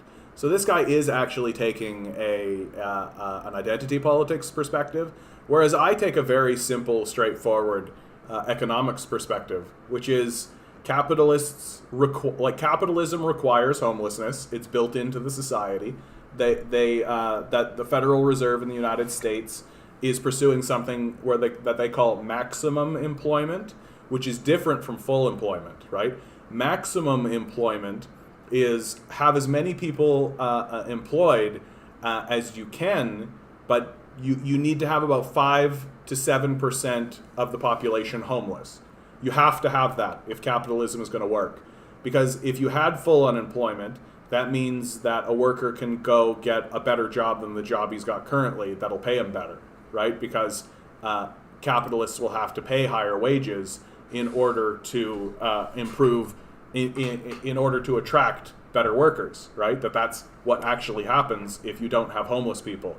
And then ultimately what that results in is that the capitalists can't exploit workers anymore. They can't make any money exploiting workers anymore because ultimately capitalists are worthless, right? And so if you had full employment, you would eventually eliminate capitalists from the discourse completely because no one is going to tolerate a worthless parasite not doing any work, right? Right? And this is what was happening in the 70s, that the capitalists were unable to actually make any money exploiting wage slaves. And so they moved forward with Ronald Reagan and the neoliberal movement, right? And government is the problem and all this kind of nonsense, right? And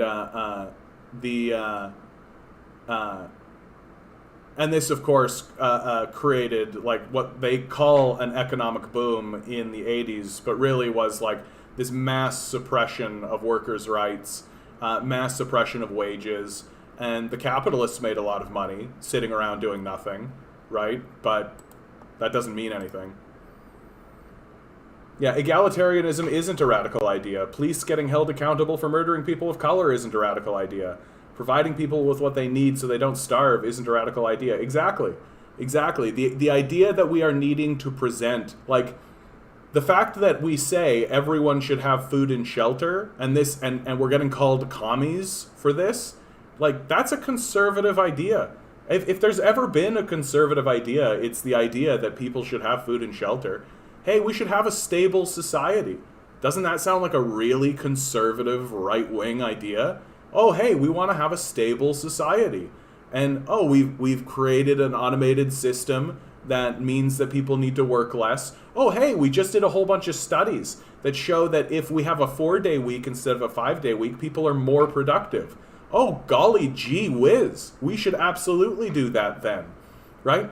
That's all conservatism. Like that's all conservative, right?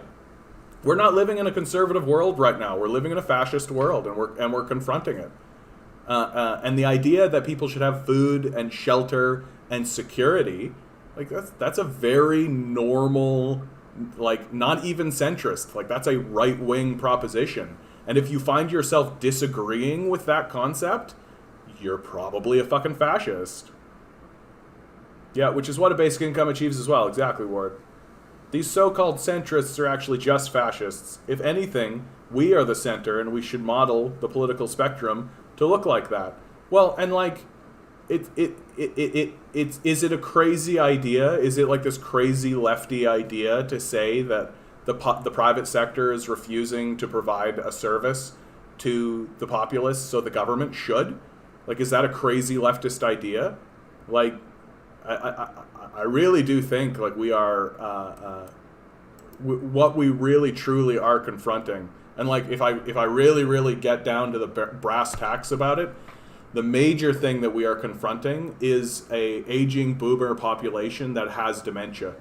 Like let's be really clear about it. Like, we are talking about people who are desperately out of touch with reality, who only listen to Fox News and CNN, and who increasingly are falling into dementia. Like, that's what's terrifying about what's coming, is that we are going to have to confront a group of people who have allowed dementia to completely overwhelm them.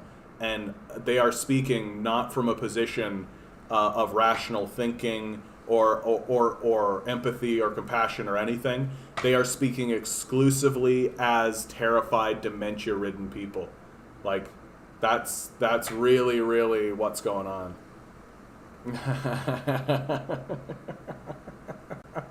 Onward.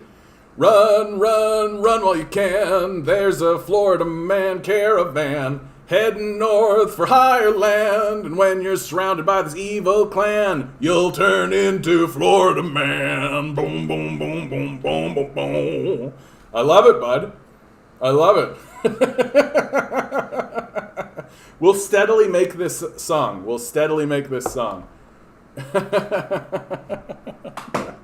I should write that down, dude. I'll credit you and everything. That's funny, bud. Run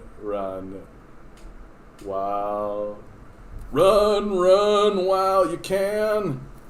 There's a Florida man caravan heading north. This is the chorus. Head north for higher land. And when you're surrounded by this evil clan, you'll turn into Florida man. Run while you can. There's a Florida man caravan heading north for higher land. And when you're surrounded by this evil clan, you'll turn into Florida man. Big organ in the background.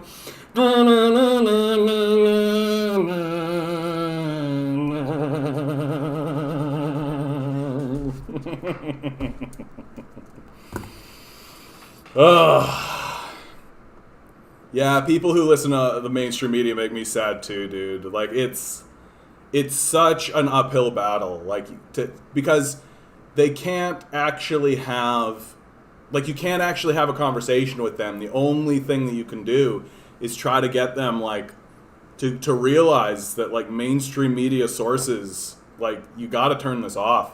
You can't listen to this shit. It's such trash, and it turns your brain into pudding. Yeah, you're just waiting for them to get old and die at this point. But, we're out of time on that, eh? We're out of time on that. We can't just wait for them to get old and die. We can't. The only hope that we have at this stage in the game is that they're now outnumbered.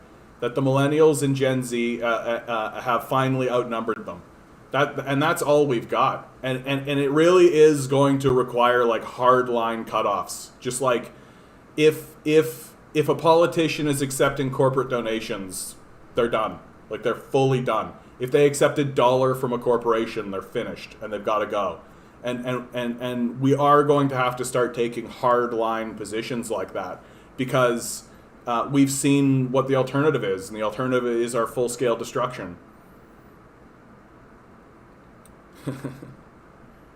This is an ongoing conversation between Onward and myself because we all know that climate change destroys Florida, right?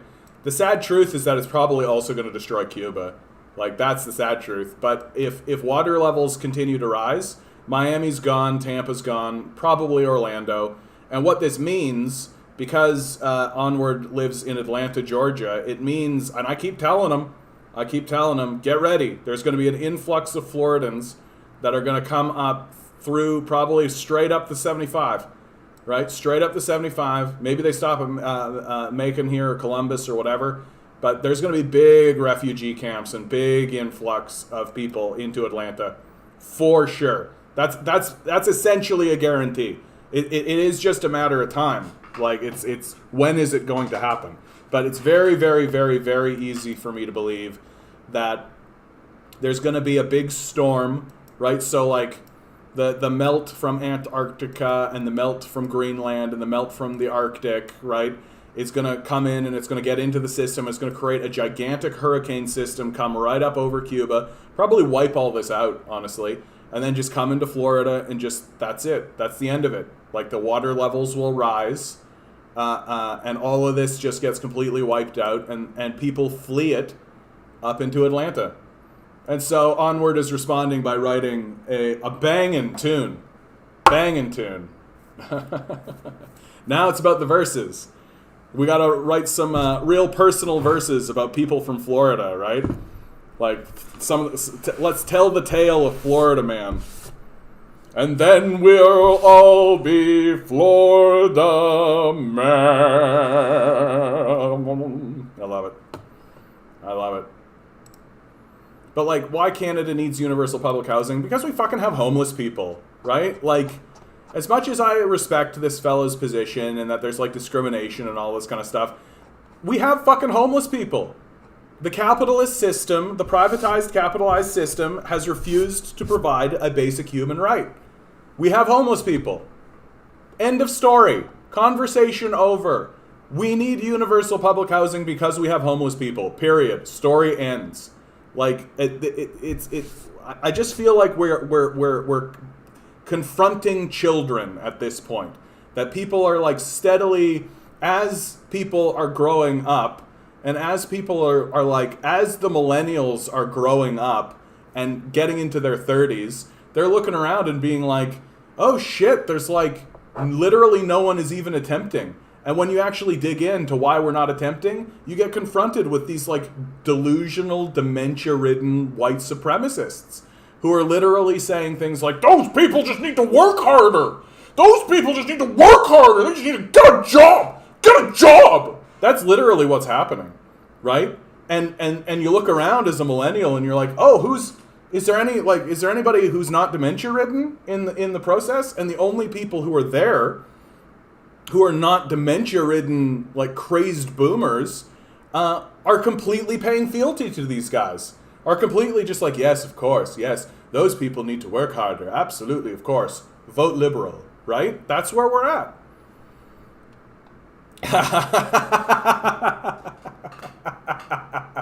Damn boxes. How ironic that the ad at the top of this opinion piece is for a mortgage broker. Yeah, of course. Yeah. The capitalists will let you say what you want. As long as they can advertise it. Brutal. Oh, this is a great statement that comes out of Black Lives Matter support in Cuba in opposition to the U.S. embargo. Black Lives Matter condemns the U.S. federal government's inhumane treatment of Cubans and urges it to immediately lift the economic embargo. This cruel and inhumane policy, instituted with the explicit intention of destabilizing the country and undermining Cubans' right to choose their own government, is at the heart of Cuba's current crisis. Since 1962, the United States has forced pain and suffering on the people of Cuba by cutting off food, medicine, and supplies, costing the tiny island nation an estimated $130 billion. Without that money, it is harder for Cuba to acquire medical equipment needed to develop its own COVID-19 vaccines and equipment for food production. This comes in spite of the country's strong medical care and history of lending doctors and nurses to disasters around the world. The people of Cuba are being punished by the U.S. government because the country has maintained its commitment to sovereignty and self-determination. United States leaders have tried to crush this revolution for decades. Instead of international amity, respect, and goodwill, the U.S. government has only instigated suffering for the country's 11 million people, of which 4 million are black and brown. Cuba has historically demonstrated solidarity with oppressed peoples of African descent, from protecting black revolutionaries like Assata Shakur through granting her asylum, to supporting black liberation struggles in Angola, Mozambique, Guinea-Bissau, and South America. Now we look to President Biden to end the embargo, something Barack Obama called for in 2016. This embargo is a blatant human rights violation, and it must come to an end. Yeah. Like, well stated, well, as cleanly stated as it possibly could be, coming out of the most important protest movement in the United States today. The Black Lives Matter movement has gotten more done for the people of America than any movement has in quite a long time, in decades and decades. Did you see the MIT story? MIT's night. Yes, I was actually just talking about that, bud, and it's in the Discord.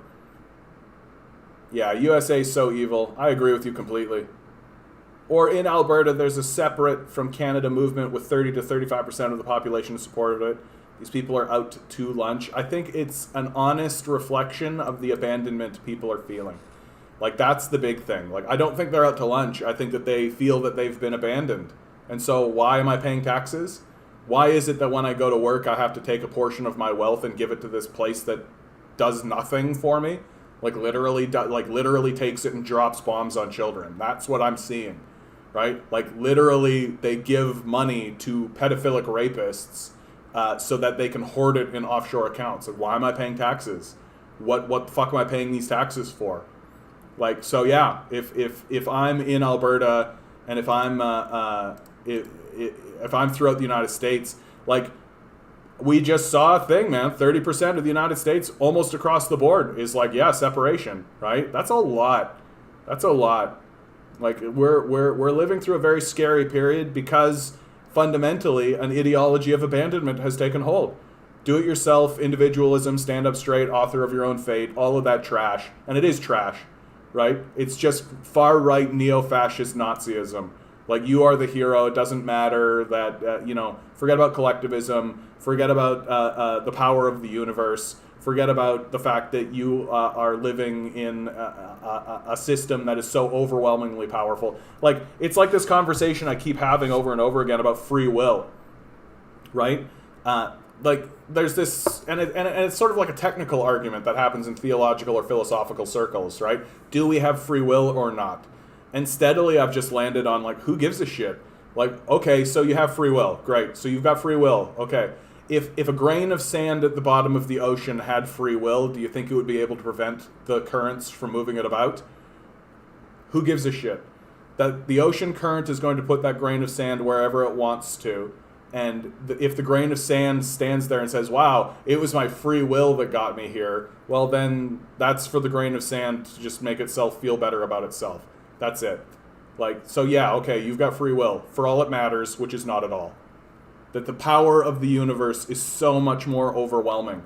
Like, and in my view, like, saying that you have free will is like, but you can say you have free will, that's fine. But then pretending like that free will is the deciding factor, it's childish. Like, it's childish. No, it isn't. Like, how disrespectful can you be? Like, the universe is overwhelmingly powerful. If the universe wanted you to be somewhere, it would put you there. Free will or no.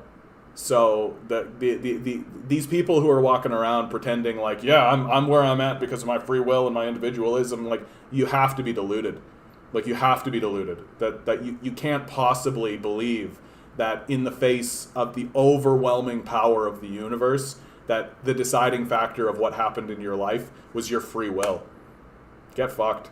Like, get fucked. It's a very childish position to take, in my view. And with that being said, the Cubans have handled COVID much better than the Americans. I mean, to be fair to the Cubans, they are on an island, right? You can just, like, shut the border down. Just, like, not let it in.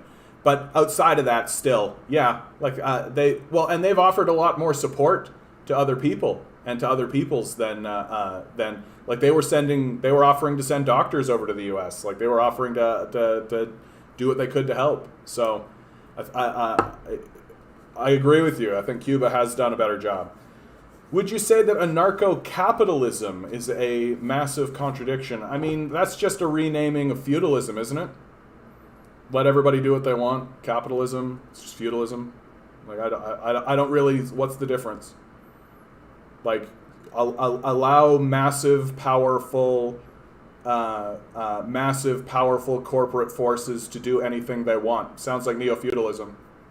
You can call it anarcho-capitalism if you like, but I don't really see the difference. If you have free will, but you can't use it, is it really free will? Right? Like this, and it's questions like that kind of annoy me about this conversation. It's like, it's such an intellectual masturbation, right? It's just a way for people to masturbate with their brain. That they get caught in little masturbatory, incestuous cycles of thinking about, like, oh, well, when that happened, did that happen? And when no, and maybe I could have chosen, and then this, and then the other thing, and they get you kind of just wind on your own brain about it, right? Instead of focusing on what is true, the fact that you live in this enormous system, the fact that there is, like, a quantum energy, right? If you want to use the secular word, right? Quantum energy upon which you stand, that you that. And it's very likely that quantum energy has more to do with what's happening in the world than any kind of concept of free will or any of that kind of thing. And that being open to the reality of this quantum energy, and that each and every one of us are a creation of that quantum energy, and acknowledging the equality of every single person because of the existence of this quantum energy that we are all part of and we are all within, is far more important than walking around being like, yeah, I have free will and I'm tough and strong and that explains everything. Like, it's, I don't know, it just seems so, it just seems like a waste of time. You know, it's just intellectual masturbation at some point. And, you know, I don't really want to watch dudes masturbate. Like, really. Well, and that's the end of the stuff I had prepared. So now we're going to get into we're going to follow the whims of fate and see what comes our way. Woof. Woof. This is from Anti-Fascists of Reddit, new tattoo. I'm not anti-tattoo, but I doubt I'll ever get a tattoo for myself. Vinctini Reshiram? I don't know if I've ever seen you in here, bud. Unless you are Vince, who just renamed himself. But I'm glad you're here in any case. Thanks for popping in. Good to see you, bud. Yeah, I know exactly what tattoo I would have gotten if I was younger, and I know for a fact that I wouldn't be proud of it. And so I'm very skeptical of putting tattoos on myself because I feel like I'm in such a constant flux of change. But the people who do get tattoos, I think that's cool and rad. And so, gaudy and weird. That's like the slogan for my life, bud. Gaudy and weird. Will the right stop making propaganda that sounds so fucking cool? The socialist states of the Green New Deal. Union power, free weed. Yeah, exactly. The right keeps making propaganda that makes me go like, this sounds awesome. Let's do that. Let's do that. Oh yeah, certainly there's a pain element, right? Certainly. Like, look, each pore had to get hit with a needle. Ugh. No thanks. Fidel Castro, biggest chat ever. So, you're not a communist, right? Nope. Fund my revolution, please. Nice. Here's our support. You will be easy to control. Psych, I'm actually a commie. You lied to us? We're going to assassinate you for this. You can try. Here, I won't even wear a Kevlar vest. This is our 638th assassination attempt. Why won't you fucking die? Fidel dies when Fidel wants to die. It is actually very impressive that they never managed to assassinate Fidel Castro. Like, it's very, very impressive. And it had to completely be that Fidel Castro was just like, not only Fidel Castro, but the people around Fidel Castro were like living in the truth of the American Empire. They knew what these guys were doing. No one in there was like trying to bullshit, right? Victini and Reshiram are 2 Pokemon from Gen 5. Yes, Black was the best version. Oh, this is going to descend. This is going to descend into Pokemon conversation. I could tell. I was just like a hair's breadth too old for Pokemon. Pokemon came into kind of my consciousness, and I remember being like 16, looking at Pokemon and being like, this isn't going to stick around for very long. It's like the most important cultural force of like the generation, like just undermined. And I shouldn't even say generation. There are lots of, I know millennials who are like, yeah, Pokemon. Pokemon was the best. I was just a little bit too old for Pokemon. So I love Pokemon. Anytime anybody gets all Pokemon nerd on me, I'm like, awesome, good for you. But I don't really know, I shouldn't say I know nothing about it, but like I know that the lead character's name is Ash, and there's Pikachu, obviously, and Charizard, Squirtle, and the Rocket guys. But I think that's it. I can't even remember the name of the girl. I want to say Wendy. I know that's wrong. But anyway. Oh, it's that situation. Oh, yeah. When I worked at a toy store, I met lots of guys like you. You turned 42 in a day. Well, happy birthday to you, Victini. If you're in tomorrow, I'll say happy birthday again. But happy birthday to you anyway. Had to learn how to play for your son. Yeah, but wow, what a good father. That's such a good thing. That's such a good thing to do, right? Your son gets involved in that, and you think to yourself, I'm gonna learn this because my son wants to learn. Beautiful. What a great dad. What a great dad. Ruth, I wish that boomers would wake up, but I speak to some and they choose not to see it because then they have to face the truth about how we destroyed our children and grandchildren's lives. That's really the hard truth of it, Ruth. Like, it's a long road. It's a long road to go from like acceptance into movement, right? I just feel like anytime a boomer walks towards, especially like a boomer that was fighting in favor of all of this, for them to turn around, it's very similar to the biblical story of Saul, who turned to Paul. Paul being one of the most prominent Christian writers.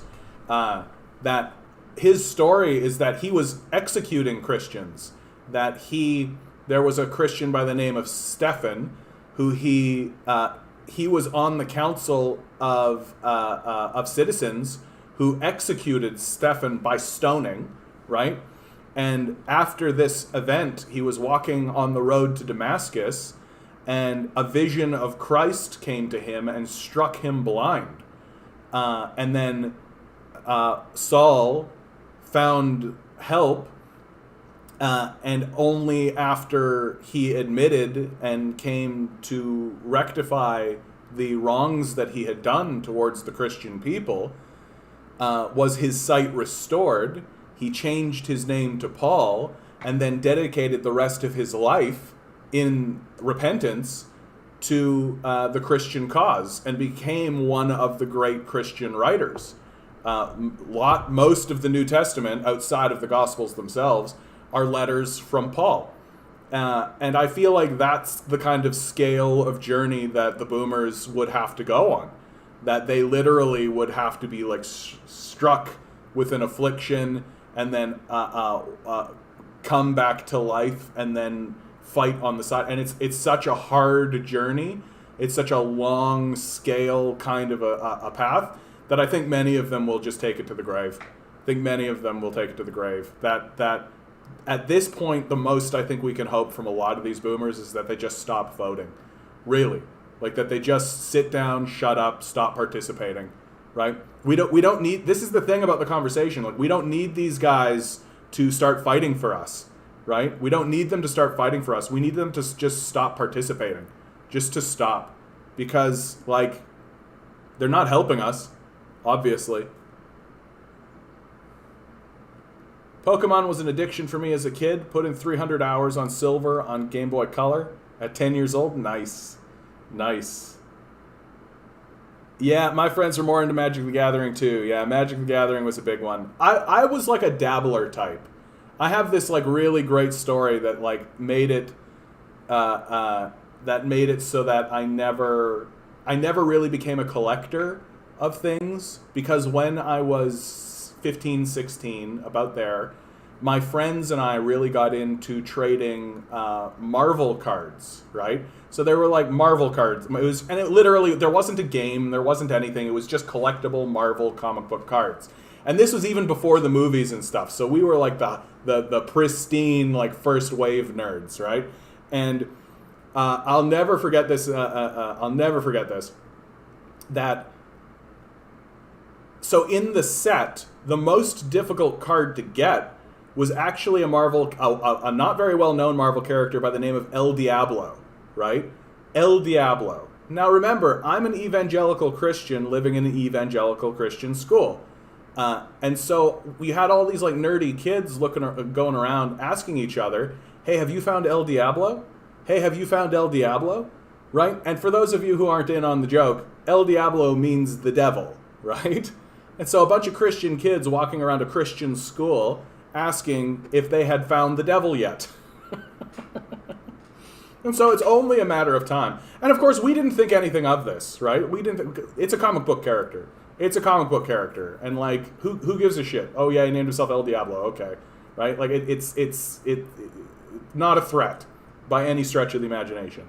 And so, but our teachers get a hold of this, right? And they start calling our parents about this El Diablo thing and all of this and how this is a tool of the devil. And I always imagine the phone conversation that the principal must have had with my father, like, Jim, I'm afraid that your son has adopted tools of the devil, and oh yes, he keeps going around asking about El Diablo, and we're afraid that he's been infected by the devil.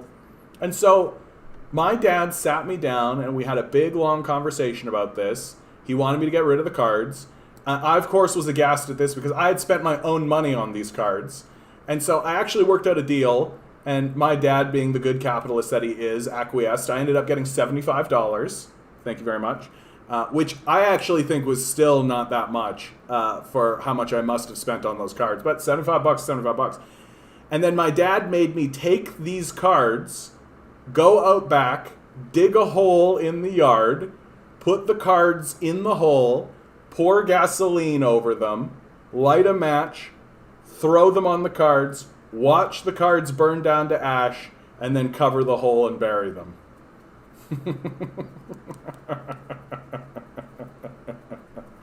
and this and that's why I don't really collect things, I think.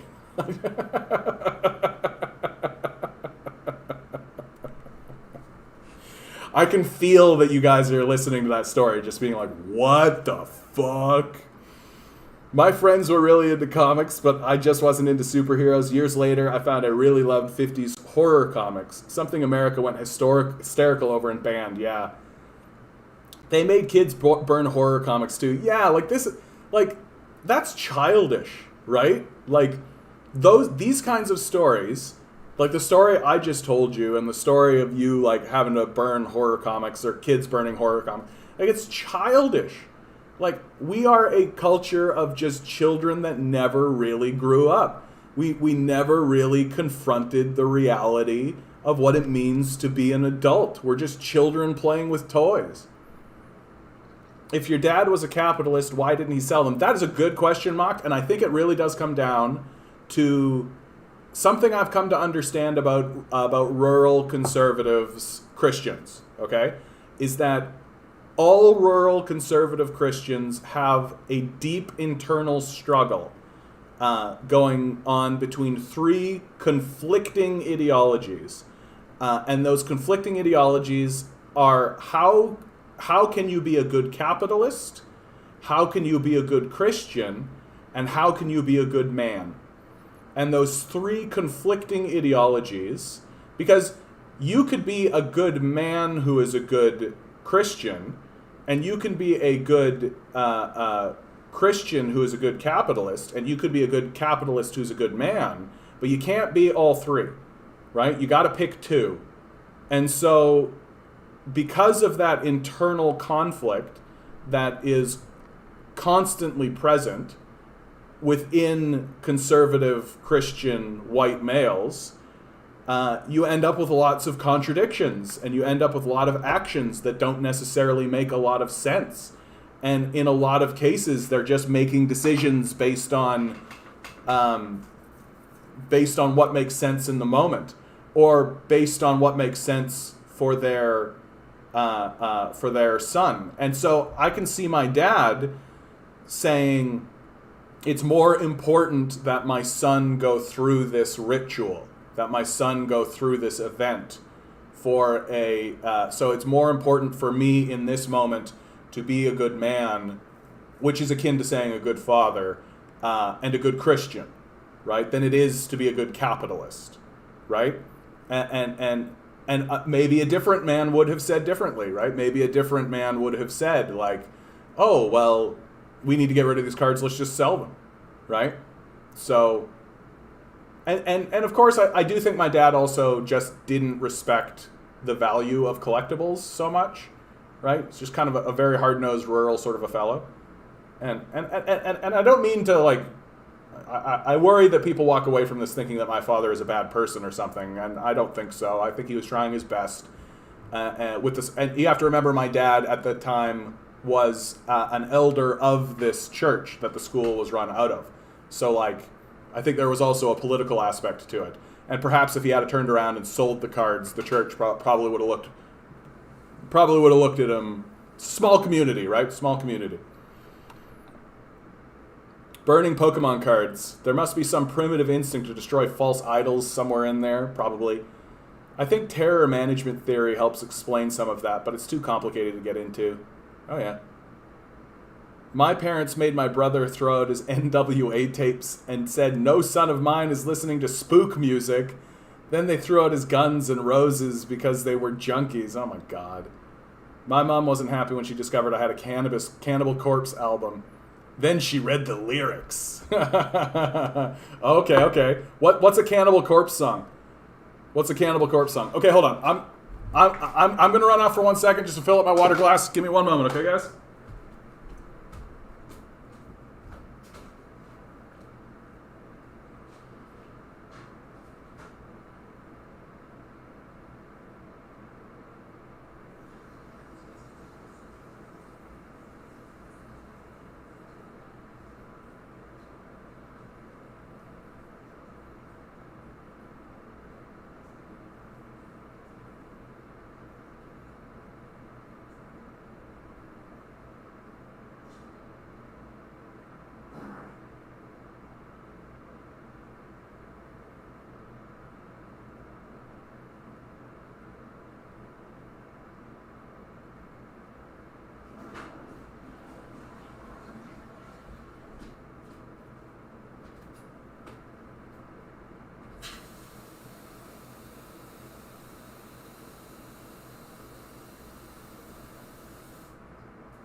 All right, you've got me curious about Cannibal Corpse.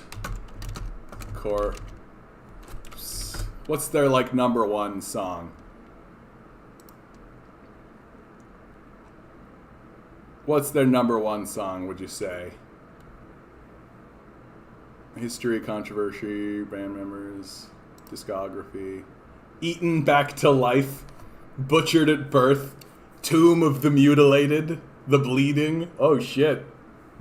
Gallery of suicide, bloodthirst, gore obsessed. This one's just called Kill.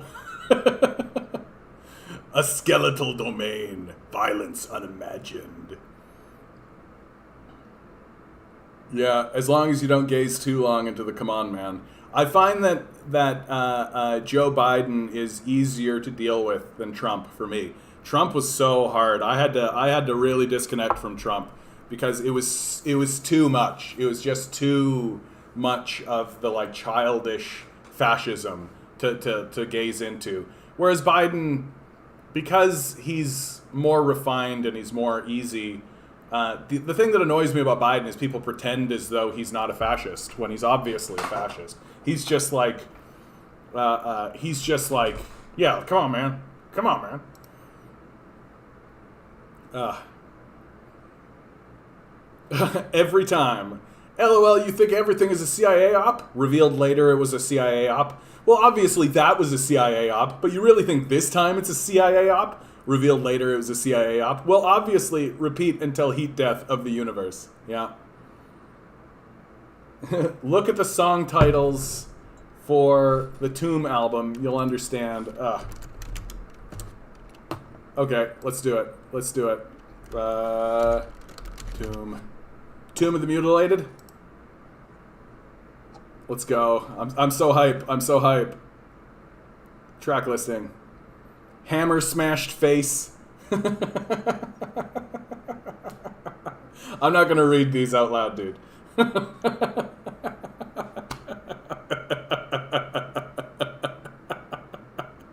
Like, this is the thing that kills me about conservative Christians, right? Is that they look at this kind of stuff and they're like aghast by it. They're like, oh! And meanwhile, it's like, it's so fucking like juvenile and like so fucking like it's grotesque to the point of stupidity and silliness, right? Like, and I'm not saying that to insult or be mean or anything, but it's like no one's taking this fucking seriously. Like, nobody's like literally walking around being like, I come blood, like that, and taking that fucking like as if it's a serious thing. It's just, it's so, I can't, YouTube won't let you type it onward. I'm shocked. But like, it's like the conversation that happened when I was growing up about video game violence. That like, this is warping today's youth and all this kind of, it's like, fuck, are you serious? Like, a game like Postal comes out where literally you're just a dude going around shooting people in a town, and it's like, what, you actually legitimately think that this is the thing that's warping kids? You think that this is the thing that's fucking kids up? No, dude, your shitty policies of abandonment are fucking kids up. This is just kids dealing with it. This is just kids trying to find like an outlet for the violence and the anger that's built in to being a human in the first place, and you pretending like it's something else is weird. And like, this kind of shit is like, what, you think guys that are like, number 7 is brutal. Oh, that's brutal. Yeah, it's meant to make the squares uncomfortable. That's right. Let's make the squares uncomfortable. Fuck these guys. Because they go out and vote, and and this is the funny thing, is that the people who are listening to this kind of shit, they're going to go out and vote for like communists and like leftists, right? But the people who are affronted by this kind of shit, they're the ones that are voting for the actual fascists. Like, shut the fuck up with this kind of stuff, man. Like, it's something I talk about all the time, which is catharsis, right? That people are constantly trying to find a catharsis for their internal angsts and their internal kind of things. And stuff like this is absolutely a catharsis. For like, I bet you anything, you listen to this music and you engage in this music, well, it's going to be a way to find catharsis for the angst and the anger that you're feeling as like a teenager, right? And instead of actually, going and voting for fucking fascists, the way that these fucking like straight edge people, they're so straight edge and they've pretended that everything is okay, but inside of them is a demon that they have refused to unleash. And so what does that demon make them do? Vote Republican. Pretty straightforward shit. Because you got to find your catharsis. And if you're not going to find catharsis in art, if you're not going to find catharsis in going out and doing an activity that releases this energy, then you're going to vote for fucking fascists. They did a survey of personality types, and people who listen to metal were generally gentle people. I mostly listen to jazz these days. Oh, the most demonic of music. Well, yeah, and of course they're gentle people, right? They're taking their anger out on art. Like, that's the thing that these clueless, out of touch squares, if you want to call them that, but like these people who were saying like, oh, it's changing. Like, no, you're taking your catharsis out on art instead of out on your neighbor, right? That's what people who are voting for Republicans and liberals are doing. They're taking their angsty catharsis out on their neighbors instead of out on their art. And if you take your catharsis out on your art, then it means that what's left is, you know, an empathetic, compassionate human. Because this is a person who's dealt with their emotions, instead of a person who attempts to demonize this art, attempts to villainize this art, and then pretend like voting for sociopaths who destroy the Middle East makes them a good Christian. Like, it's because they've refused to deal with their internal emotional angst, if they have internal emotional angst. Many of these people are likely sociopaths. So, let's help the Cuban people by lifting the embargo. No, the embargo is fine. Instead, we should consider sending missiles. How the hell is that a good idea? It would liberate the Cuban people from the dictatorship. Fidel Castro already did that. No, Cuba was fine before he came along. Cuba was segregated, and Cuba was a playground for the rich and the mafia. And I wish it was still like that. Yep, pretty much. Oh, wow. Incredible scenes at today's protests in Cuba. What? Oh, I see what they've done. See, Jen Zedong, they always do this shit to me, where they make a meme that is like referencing something, but then they present it as if it is in support of the imperialist agenda, but then embedded within the meme is something that disproves the imperialist agenda, and this is exactly it. So there's layers to what the Gen Z kids are doing with their memes that make it so you gotta like decipher it. And of course, I think if you're in that culture, you're kind of automatically doing that. Whereas someone like me who's a little outside of it, it takes a moment. So I was like, what? I don't understand. So it's like, oh my, OMG, US, please save Cuba. Incredible scenes at today's protests in Cuba. Hashtag SOS Cuba. But it's like obviously Paris. Like it's obviously like the Middle East. Like this is obviously the German Berlin Wall. The probably the Obama administration, right? Like the inauguration of Obama. Like so they're outright riffing on the like just US media using bullshit in order to prop up their propaganda nonsense. This is actually very clever. I really like this one. That's very clever. To honor our heritage. The Confederacy existed for 5 years. Golden Girls lasted for 7 years. That means Golden Girls is a bigger part of our history, and we should build statues of Blanche. I gotta tell you, I am in full support of this. If we built statues of the Golden Girls, I would love to live in a society that was building statues of the Golden Girls. Wouldn't you want to live in a society that instead of building statues to like honor old white racists and like billionaires and this dumb shit, we're erecting statues of like people like I would love to see a statue of like the Fresh Prince of Bel-Air. Like let's do that. I'd love to see a statue of Alf. Let's get a statue of Alf, right? You guys are probably too young to remember. Alf, come on. Alf was like a craze throughout the 80s. Literally, it was a puppet. Like, he was a puppet. And how long did Alf run for? Alf ran for a long time, dude. Alf was on TV for 102 episodes, 4 seasons.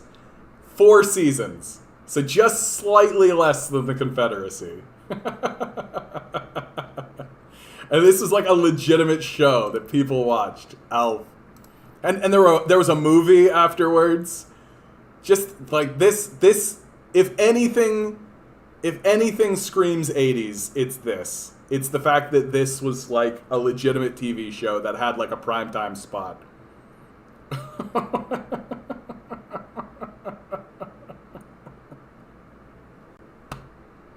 Oh, our culture is such trash.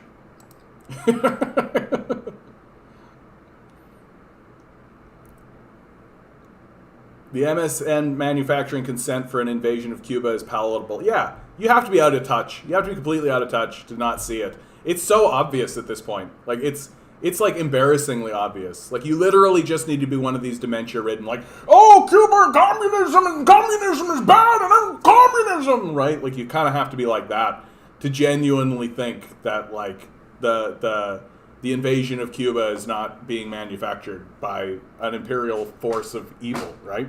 Well, and let's not forget, like, lots and lots of these guys are probably just in favor of invading Cuba because they're brown, right? Like, racism is real throughout the United States. Like, it's a white supremacist nation. White supremacy is very popular. It's a very popular position. Fascism is very popular, right? The idea of going over to the Middle East and destroying the Middle East is considered fine by huge sections of the population because they're brown and Islam, right? Like, people like Sam Harris are able to go on like very, very popular late night television shows like Bill Maher and outright say that being Islam makes you evil, right? Like this kind of Islamophobic terroristic position. And he's supposed to be taken seriously as a credible intellectual, right? So it's hardly surprising that there's this manufacturing consent. And ultimately, at the end of the day, if the United States does invade, it'll be done with big cheers from huge sections of the populace because they're just white supremacists, right? This is something I'm not seeing in the discourse even close to enough, which is that white supremacy and fascism is popular, you guys. Like, we need to do away with this kind of eye rolling, like, oh, I can't believe it. Yeah, believe it. Like, believe it. The culture is a white supremacist culture. Yeah, Jerry Springer has been on the air for like 50 years, a perfect representation of America, even made more perfect because Jerry Springer was like the mayor of a town. He was like literally the mayor of, I forget what town, but he was like the mayor of a place for a while. And like, Jerry Springer is essentially just a show that makes fun of people with mental disabilities and the poor. That's essentially what that show is about, right? That you find poor, desperate people in America, you give them like a little bit of money to come on your show and hash out their problems with one another in like the most unhealthy way possible, and then they make fun of them, right? That's Americanism, right? It's like you can't get more America than that. Commodifying people's despair and commodifying cruelty and the idea that we should make fun of these people, right? Commodify, like literally commodifying your desire to denigrate and make fun of people. Hey, Demand Better, how you doing? Not really mourning where I'm at. Where are you, Demand Better? That means that you've got to be in... Are you in Britain? Is that where you are? It's the morning. Is that right? Well, you stay beautiful too, Demand Better. I'm glad. Yeah, America is also an expansionist frontier nation. Yeah, Manifest Destiny. What is the new frontier? Yeah, it's. I mean, this is the new frontier. Like they're absolutely destroying this place, and like they already own the world. You would think that space would be the final frontier, but the Americans are too busy building a space force. It's midnight in Europe. Oh, okay. So that Australia? Anyway. Morris Berman said Kim Kardashian's rear end should be on the $1 bill instead of George Washington. You know what, man? I'm in. I'm in for that. Let's go. I wouldn't mind that. Let's trade in Kims. Let's trade in Kardashians. No, that's it. You can't link stuff. What? You can't link stuff. What do you want me to search, Vince? I'll search shit. If you donate $1 to me, that gives you access to the Discord, and then you can link stuff in the Discord. It costs you $1. Just $1. Think about it. You could become my Patreon. We could push the world to the left together. Hey, it's illegal to be homeless. Damn, that was my favorite pastime. Yeah, exactly.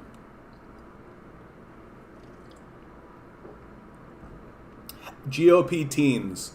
Hashtag teens. What do you think Jesus' favorite gun would be? A nail gun.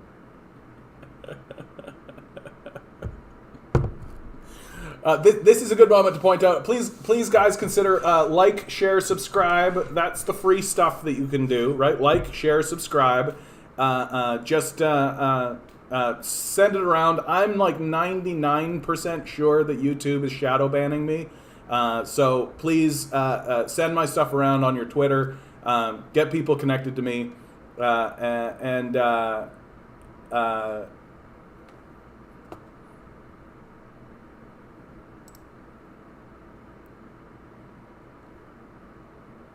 Well, there we go.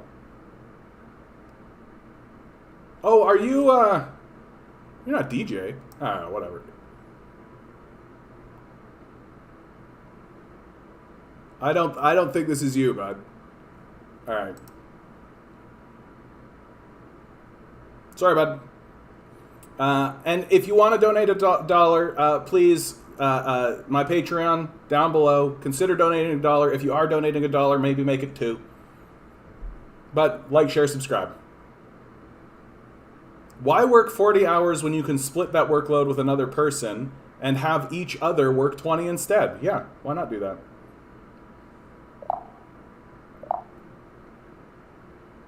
Have I thought of making a BitChute channel? I don't know what that is, Mark. What's a BitChute channel? Fidel Castro and Nelson Mandela. And an interesting thing to point out about Nelson Mandela, the United States considered Nelson Mandela a terrorist for like 14 years. For the entire time that Nelson Mandela was in prison, the United States considered him a terrorist. So like, it's you watch what's going to happen eventually, right? Either the Americans are actually going to destroy Cuba, or finally they will lift the embargo, and then suddenly people like Fidel Castro will be considered like, you know, normal leaders, like people that we should pay, like the way they do with like Martin Luther King, right? That when Black History Month comes along, suddenly every corporation in the world is like putting up quotes of Martin Luther King and actually gives a shit about Martin Luther King, while it was the Americans that assassinated them. It's a platform like YouTube with little to no censorship. Okay.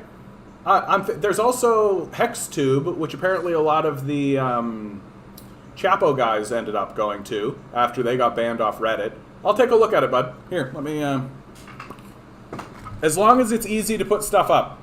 That's really what matters to me. If it's easy to just put stuff up, then BitChute. Shoot. And Hex.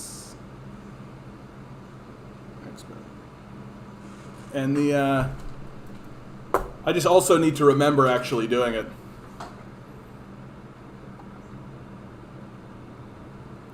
Vince Tini, where are you trying to put memes, man? Like, where are you trying to put links up? Like, you're saying you put something up in general. Are you one of my, like, are you part of, I don't have a memes thing, dude. I don't think you are in the same place that I'm at. That's all. Just 3 comrades staring at each other. That's nice. That's nice. This fella, I love that he's wearing this hat. This hat has obviously become like part of, he's the leader of Peru now. He's a socialist that got elected to be the leader of Peru. Of course, I'm forgetting his name. Castillo, I believe. And this, I think, is the ambassador. Put up pictures of MLK Jr. so people can buy stuff with his name on it while simultaneously paying people of color less than white people to produce said merchandise. Exactly. I will be seeing you. Don't start raving. You might get pigeonholed. I don't understand why you're using all the bird puns, bud, but I love it. Good to see you, Onward. Good to see you. Keep thinking. Write a verse for this song, dude. Come on in and put a verse down. Majority of Canadians say at least 75% should be vaccinated at home before Canada-US border reopens. Yeah, that's not unreasonable. Especially because we're so like terrified of the United States in this regard, right? Like we know that if some kind of Delta variant or some kind of ridiculous nonsense happens, it's going to come up from the United States. Yeah, already went through. New Manitoba Indigenous leaders say residential school system believed they were doing the right thing. Well, who cares? The Nazis believed they were doing the right thing. The Japanese fascists and the Italian fascists believed they were doing the right thing. The white colonizers who came over and committed a genocide against the First Nations people believed that they were doing the right thing. Who gives a fuck about that? There's on my Discord. So you're not Paradigm Shift, like you're not DJ, are you? I got nothing going on here, bud. I got nothing going on here. So I don't know. I don't quite understand what's happening, bud. Sorry.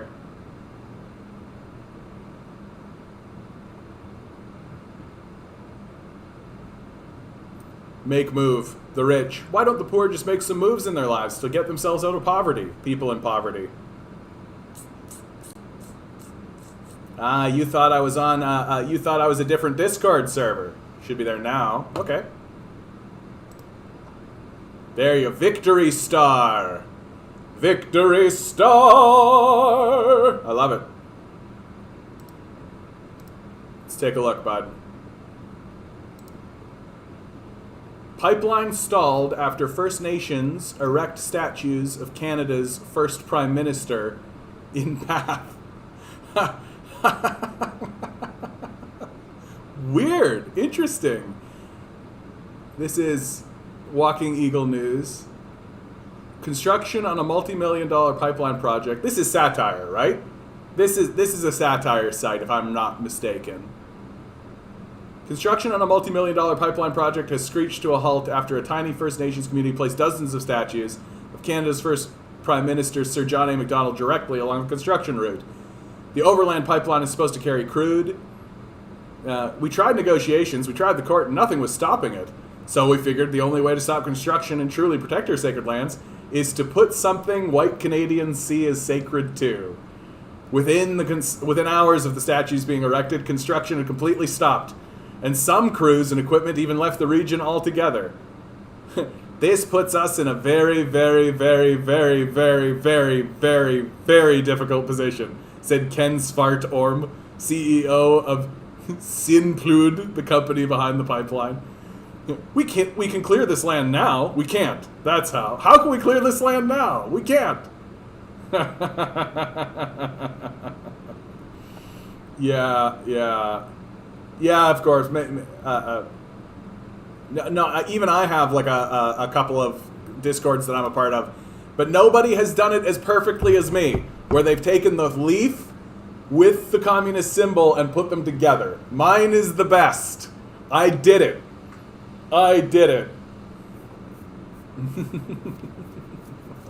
This is a great article, dude. I love this article. Because it's absolutely the truth. It's like, we care more about these statues than we do about our own ecosystem. That, like, literally people are losing their shit because they're tearing down statues of, like, an old white racist. Like an old white supremacist. And, and yet we're still, like, building pipelines in order to destroy our own children. Like, it's unbelievable. It's unbelievable. Yep. Two Gun, Crowley, Al Capone, Dutch Schultz all thought they were doing the right thing and even considered them public benefactors. Yep, the Nuremberg defense. Exactly. Like, it's but no, we thought we were doing the right thing, right? It's the classic, like, yeah, as long as you believe that your like patriarchal white supremacist position overwhelms the lives and opinions of the people you subjugate, you can believe whatever you like, honestly, and it's unacceptable. Saskatoon First Nation targeted by racist sign, mocking unmarked grave revelations. Ugh. Gross. White supremacists are gross, man. Like, it's gross. AOC IA strikes again. This tweet is unavailable. Yeah, that's how good it was. It was so good that she had to remove it right away. Canada First on campus. Yeah, friendly ties between conservative student groups and white supremacists. This is what I've been talking about. Like, Canada First is like a neo-Nazi, neo-fascist organization. A Ryerson campus group previously accredited by the Ontario Progressive Conservative Party has been entertaining ties with Canada First, a white supremacist group attempting to infiltrate Canada politics and create a white ethno-state. Like, this shit is serious, guys. Like, this shit is serious. Like, Egerton Ryerson was a hero. Honestly, anyone slandering his name via anti-white, anti-Canadian rhetoric should be deported. If you act to aid those who are destroying our identity, culture, and nation, then you can leave. So this love it or leave it narrative, like when you actually dissect it, is a call for genocide, right? You are saying that we should round up the people who disagree with you politically, right? And on political grounds, eject them from the country. It's a fascist position. That love it or leave it, right? The Ryerson Conservative Club recently been disavowed by both Ontario PC Youth Association and the Ryerson Student Union. After multiple anonymous sources alleged the group had been derogatory towards their membership and on social media, and had failed to operate democratically. Today, the Canadian Anti-Hate Network can also report that we have uncovered the documented significant ties between the student club and the white supremacist group Canada First. That's very concerning. Canada First is a white supremacist group that borrows its rhetoric and aesthetic from the American Groyper movement. Its primary objective is to infiltrate Canadian politics with the ultimate goal of establishing a white ethno-state. In recent weeks, the Ryerson Conservatives president, journalism graduate Harrison Faulkner, has received both scorn and praise for his defense of Egerton Ryerson, the Ontario University's namesake, and one of the primary architects of the residential school system. This controversy began after a leaked excerpt from a Zoom event hosted by the club featuring Aaron O'Toole showed the federal conservative leader telling students that residential schools were created to provide education. The members of Canada First have been some of Faulkner's most ardent supporters, cheering on the youth firebrand for months. Like, there needs to be punishment for this. Like, sorry, you can't erect a white ethno-state. And you can't talk about erecting a white ethno-state. Like, it's fucking brutal. This is fucking, like, brutal. Posing as a prospective member of the club, the Canadian Anti-Hate Network contacted Faulkner over the phone. During this conversation, he discussed his objectives of giving a platform to candidates who are Canada First, who are real conservatives, and who speak out against fake conservatives. So, being really clear, real conservatives means fascism, fake conservatives means caring about people.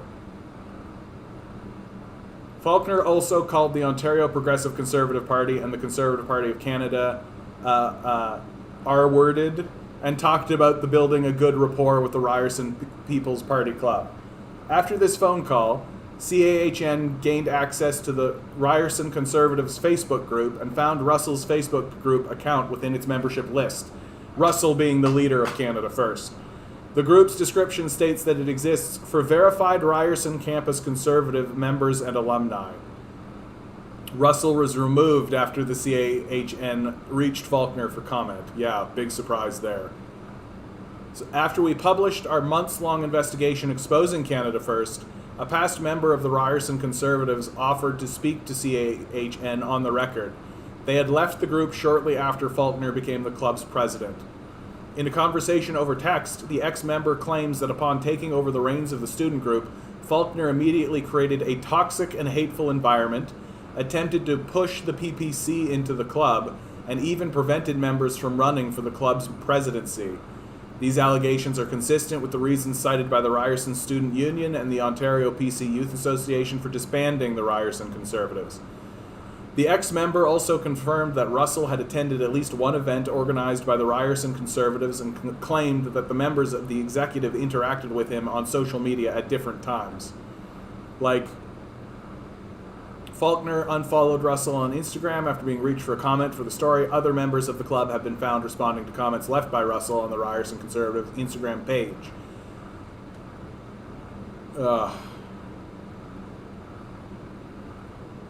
Yeah. So there literally is neo-fascist, white supremacist organizations attempting to infiltrate the Conservative Party. This by itself should tell you that the Conservatives are unelectable. Period. Like, period. That and we know that we know for a fact that Aaron O'Toole is talking to these guys. Like, he says Canada first in his speeches. He says Canada first. We need to put Canada first. We need to put Canadians first. Do you think he's talking to these guys? And especially because, like, we know that it's a riff on America First, which is a Ku Klux Klan statement. America First is something the KKK said, and then was adopted by the right in America. Put America first, right? And so here's Aaron O'Toole standing up constantly saying Canada First when there's a known exposed white supremacist group by the name Canada First attempting to infiltrate not only universities, but the political right. Like, straight up, it's obvious, it's overt. If you do not think it's happening, you are delusional. Like, period. Stop voting Conservative. Just stop voting Conservative. Very simple, very straightforward.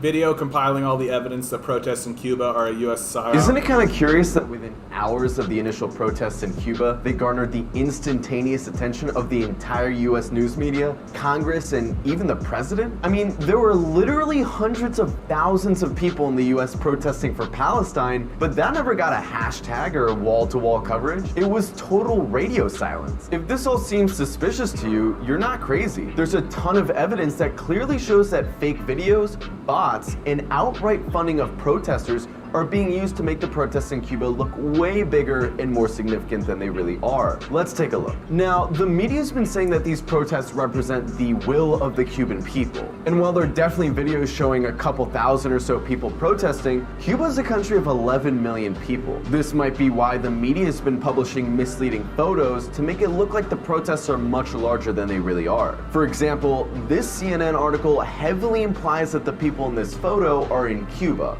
But people were quick to point out that the street sign in the photo is from Miami. One of the protesters is even wearing a MAGA hat. A bunch of mainstream outlets took it a step further by posting a picture of a pro-government demonstration, but captioning it saying it was an anti-government demonstration. You can tell they support the government because they're waving flags that say July 26th, the day Fidel Castro and his guerrilla army launched its first attacks against the Batista regime. Only people who support the Cuban government celebrate this day. There were also several social media accounts posting videos of huge marches in other countries claiming they were videos from Cuba. Here's a video of a march in Buenos Aires that people were claiming took place in Cuba. And speaking of social media accounts, what's up with all these accounts with 0 followers, all created in the last few months, that have all of a sudden taken up an interest in Cuba? I mean, seriously, who's behind this? Like, I really don't believe that people name themselves Rachel76039947 or Yoyida45231721 and think, oh yeah, that's gonna be my screen name. And did you notice the tweets? They both said the same thing, like word for word. So unless Cubans have some kind of telepathic brain connection that they haven't told us about, I'm calling bullshit. One Twitter user did an in-depth analysis. All right. This guy's great, by the way. Breakthrough News. Have I not subscribed to this guy? I've subscribed. He's great. He's great. Shout out to this guy, because like, anytime I see him doing any news, is well researched, well put together. Yeah, I'm really, all of these other guys that I constantly give shout outs on this, I'm super jealous of these guys. They're all gorgeous, handsome, beautiful people who are so super well researched, so super well done, and here I am, just some loudmouthed idiot trying to do what they're doing, but they seem to be doing a better job of it than I am. God bless them. God bless every single one of them. Can we erect statues of Jason Kenney tied to some sticks in the path of a pipeline? Yeah, no shit, eh? Suspected tornado touches down in Barrie, Ontario. High wind gust damages buildings. I'd like to see some pictures of this. Here we go.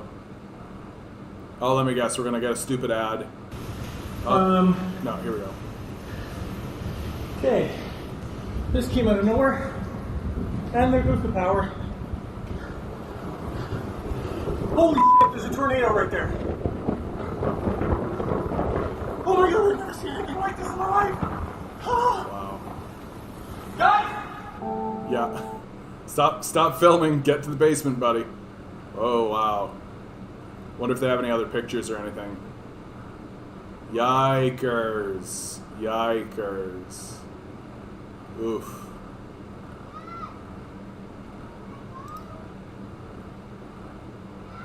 Oh, jeez Louise, man. That's scary stuff, man. Just like the idea that areas that have not been previously tornado paths or tornado areas will start to become that. And like lots of this stuff was not built with that in mind, right? These places were not built with the idea that there's going to be tornadoes come through here, right? But the as more and more as the weather becomes more and more unpredictable and more sporadic, right? Solidarity, love you all, comrades. Gluk auf. All right, right back at you, bud. Right back at you. Glad to see you. Good you were here, bud. We're gonna be shutting down in a couple of minutes here, I think. I hope you're all doing really well out. Let's see if we can find a beautiful picture of.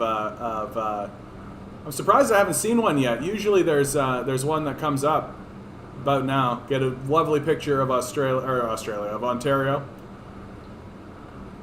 I love this one. If we forgive student loan debt, what next? We forgive medical debt? We outlaw punitive interest rates? We reorganize our economy around the needs of the many rather than the interests of the few? Is that what you want? A society where human life has value?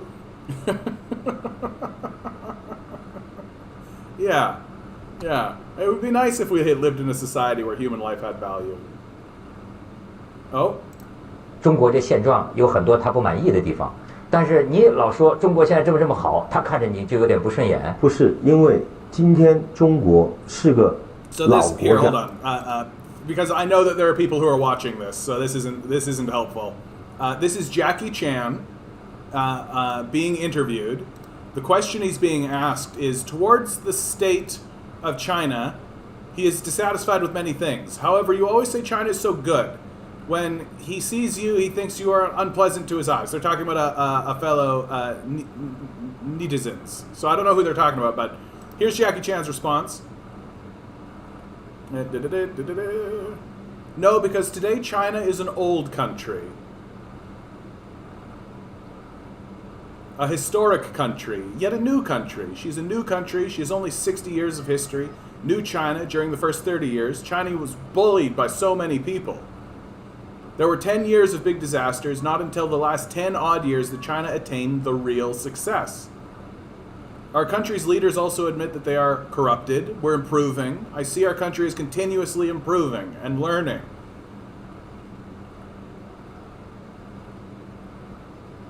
Our country is continuously learning. You talk about corruption, the whole world. Does corruption exist in the U.S.? The U.S. is the biggest corruption in the world. Of course, who makes the world collapse? The U.S. U.S., you started it. When I was interviewed in the U.S., people asked me, and I also answered like this. Now our China is very powerful and prosperous. Everyone uses our China to make questions. If we don't support our country, who supports our country? We know that our country has many problems. We should only discuss among ourselves in front of foreign countries. China is the best.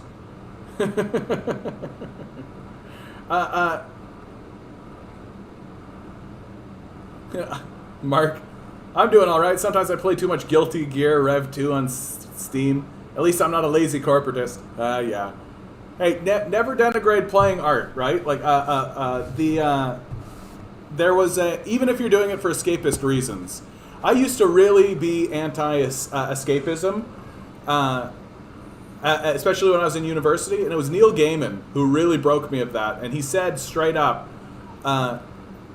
people use art as a way to escape the conditions that are around them. And perhaps as they investigate an alternative world that they live in, they'll find a key to a problem that they are facing within the world that they live in. And then he said, the only people who don't want others to escape are jailers. And that was a moment where it just like broke into my brain, and I was like, oh my goodness, that is exactly the truth. That if a person is using art as an escape, then that is ostensibly a good thing, because perhaps within that escape they can find a way to improve the world in which they live. Or at the very least, they are finding a way to ameliorate the suffering that they are experiencing. So, and how can that be anything but a good thing? And the reason why I wanted to show that Jackie Chan clip, of course, is because I am desperate. Jackie Chan has said that he wants to join the Chinese Communist Party. I don't know why I was blanking on that. He wants to join the Chinese Communist Party. He's in talks with people from the Chinese Communist Party.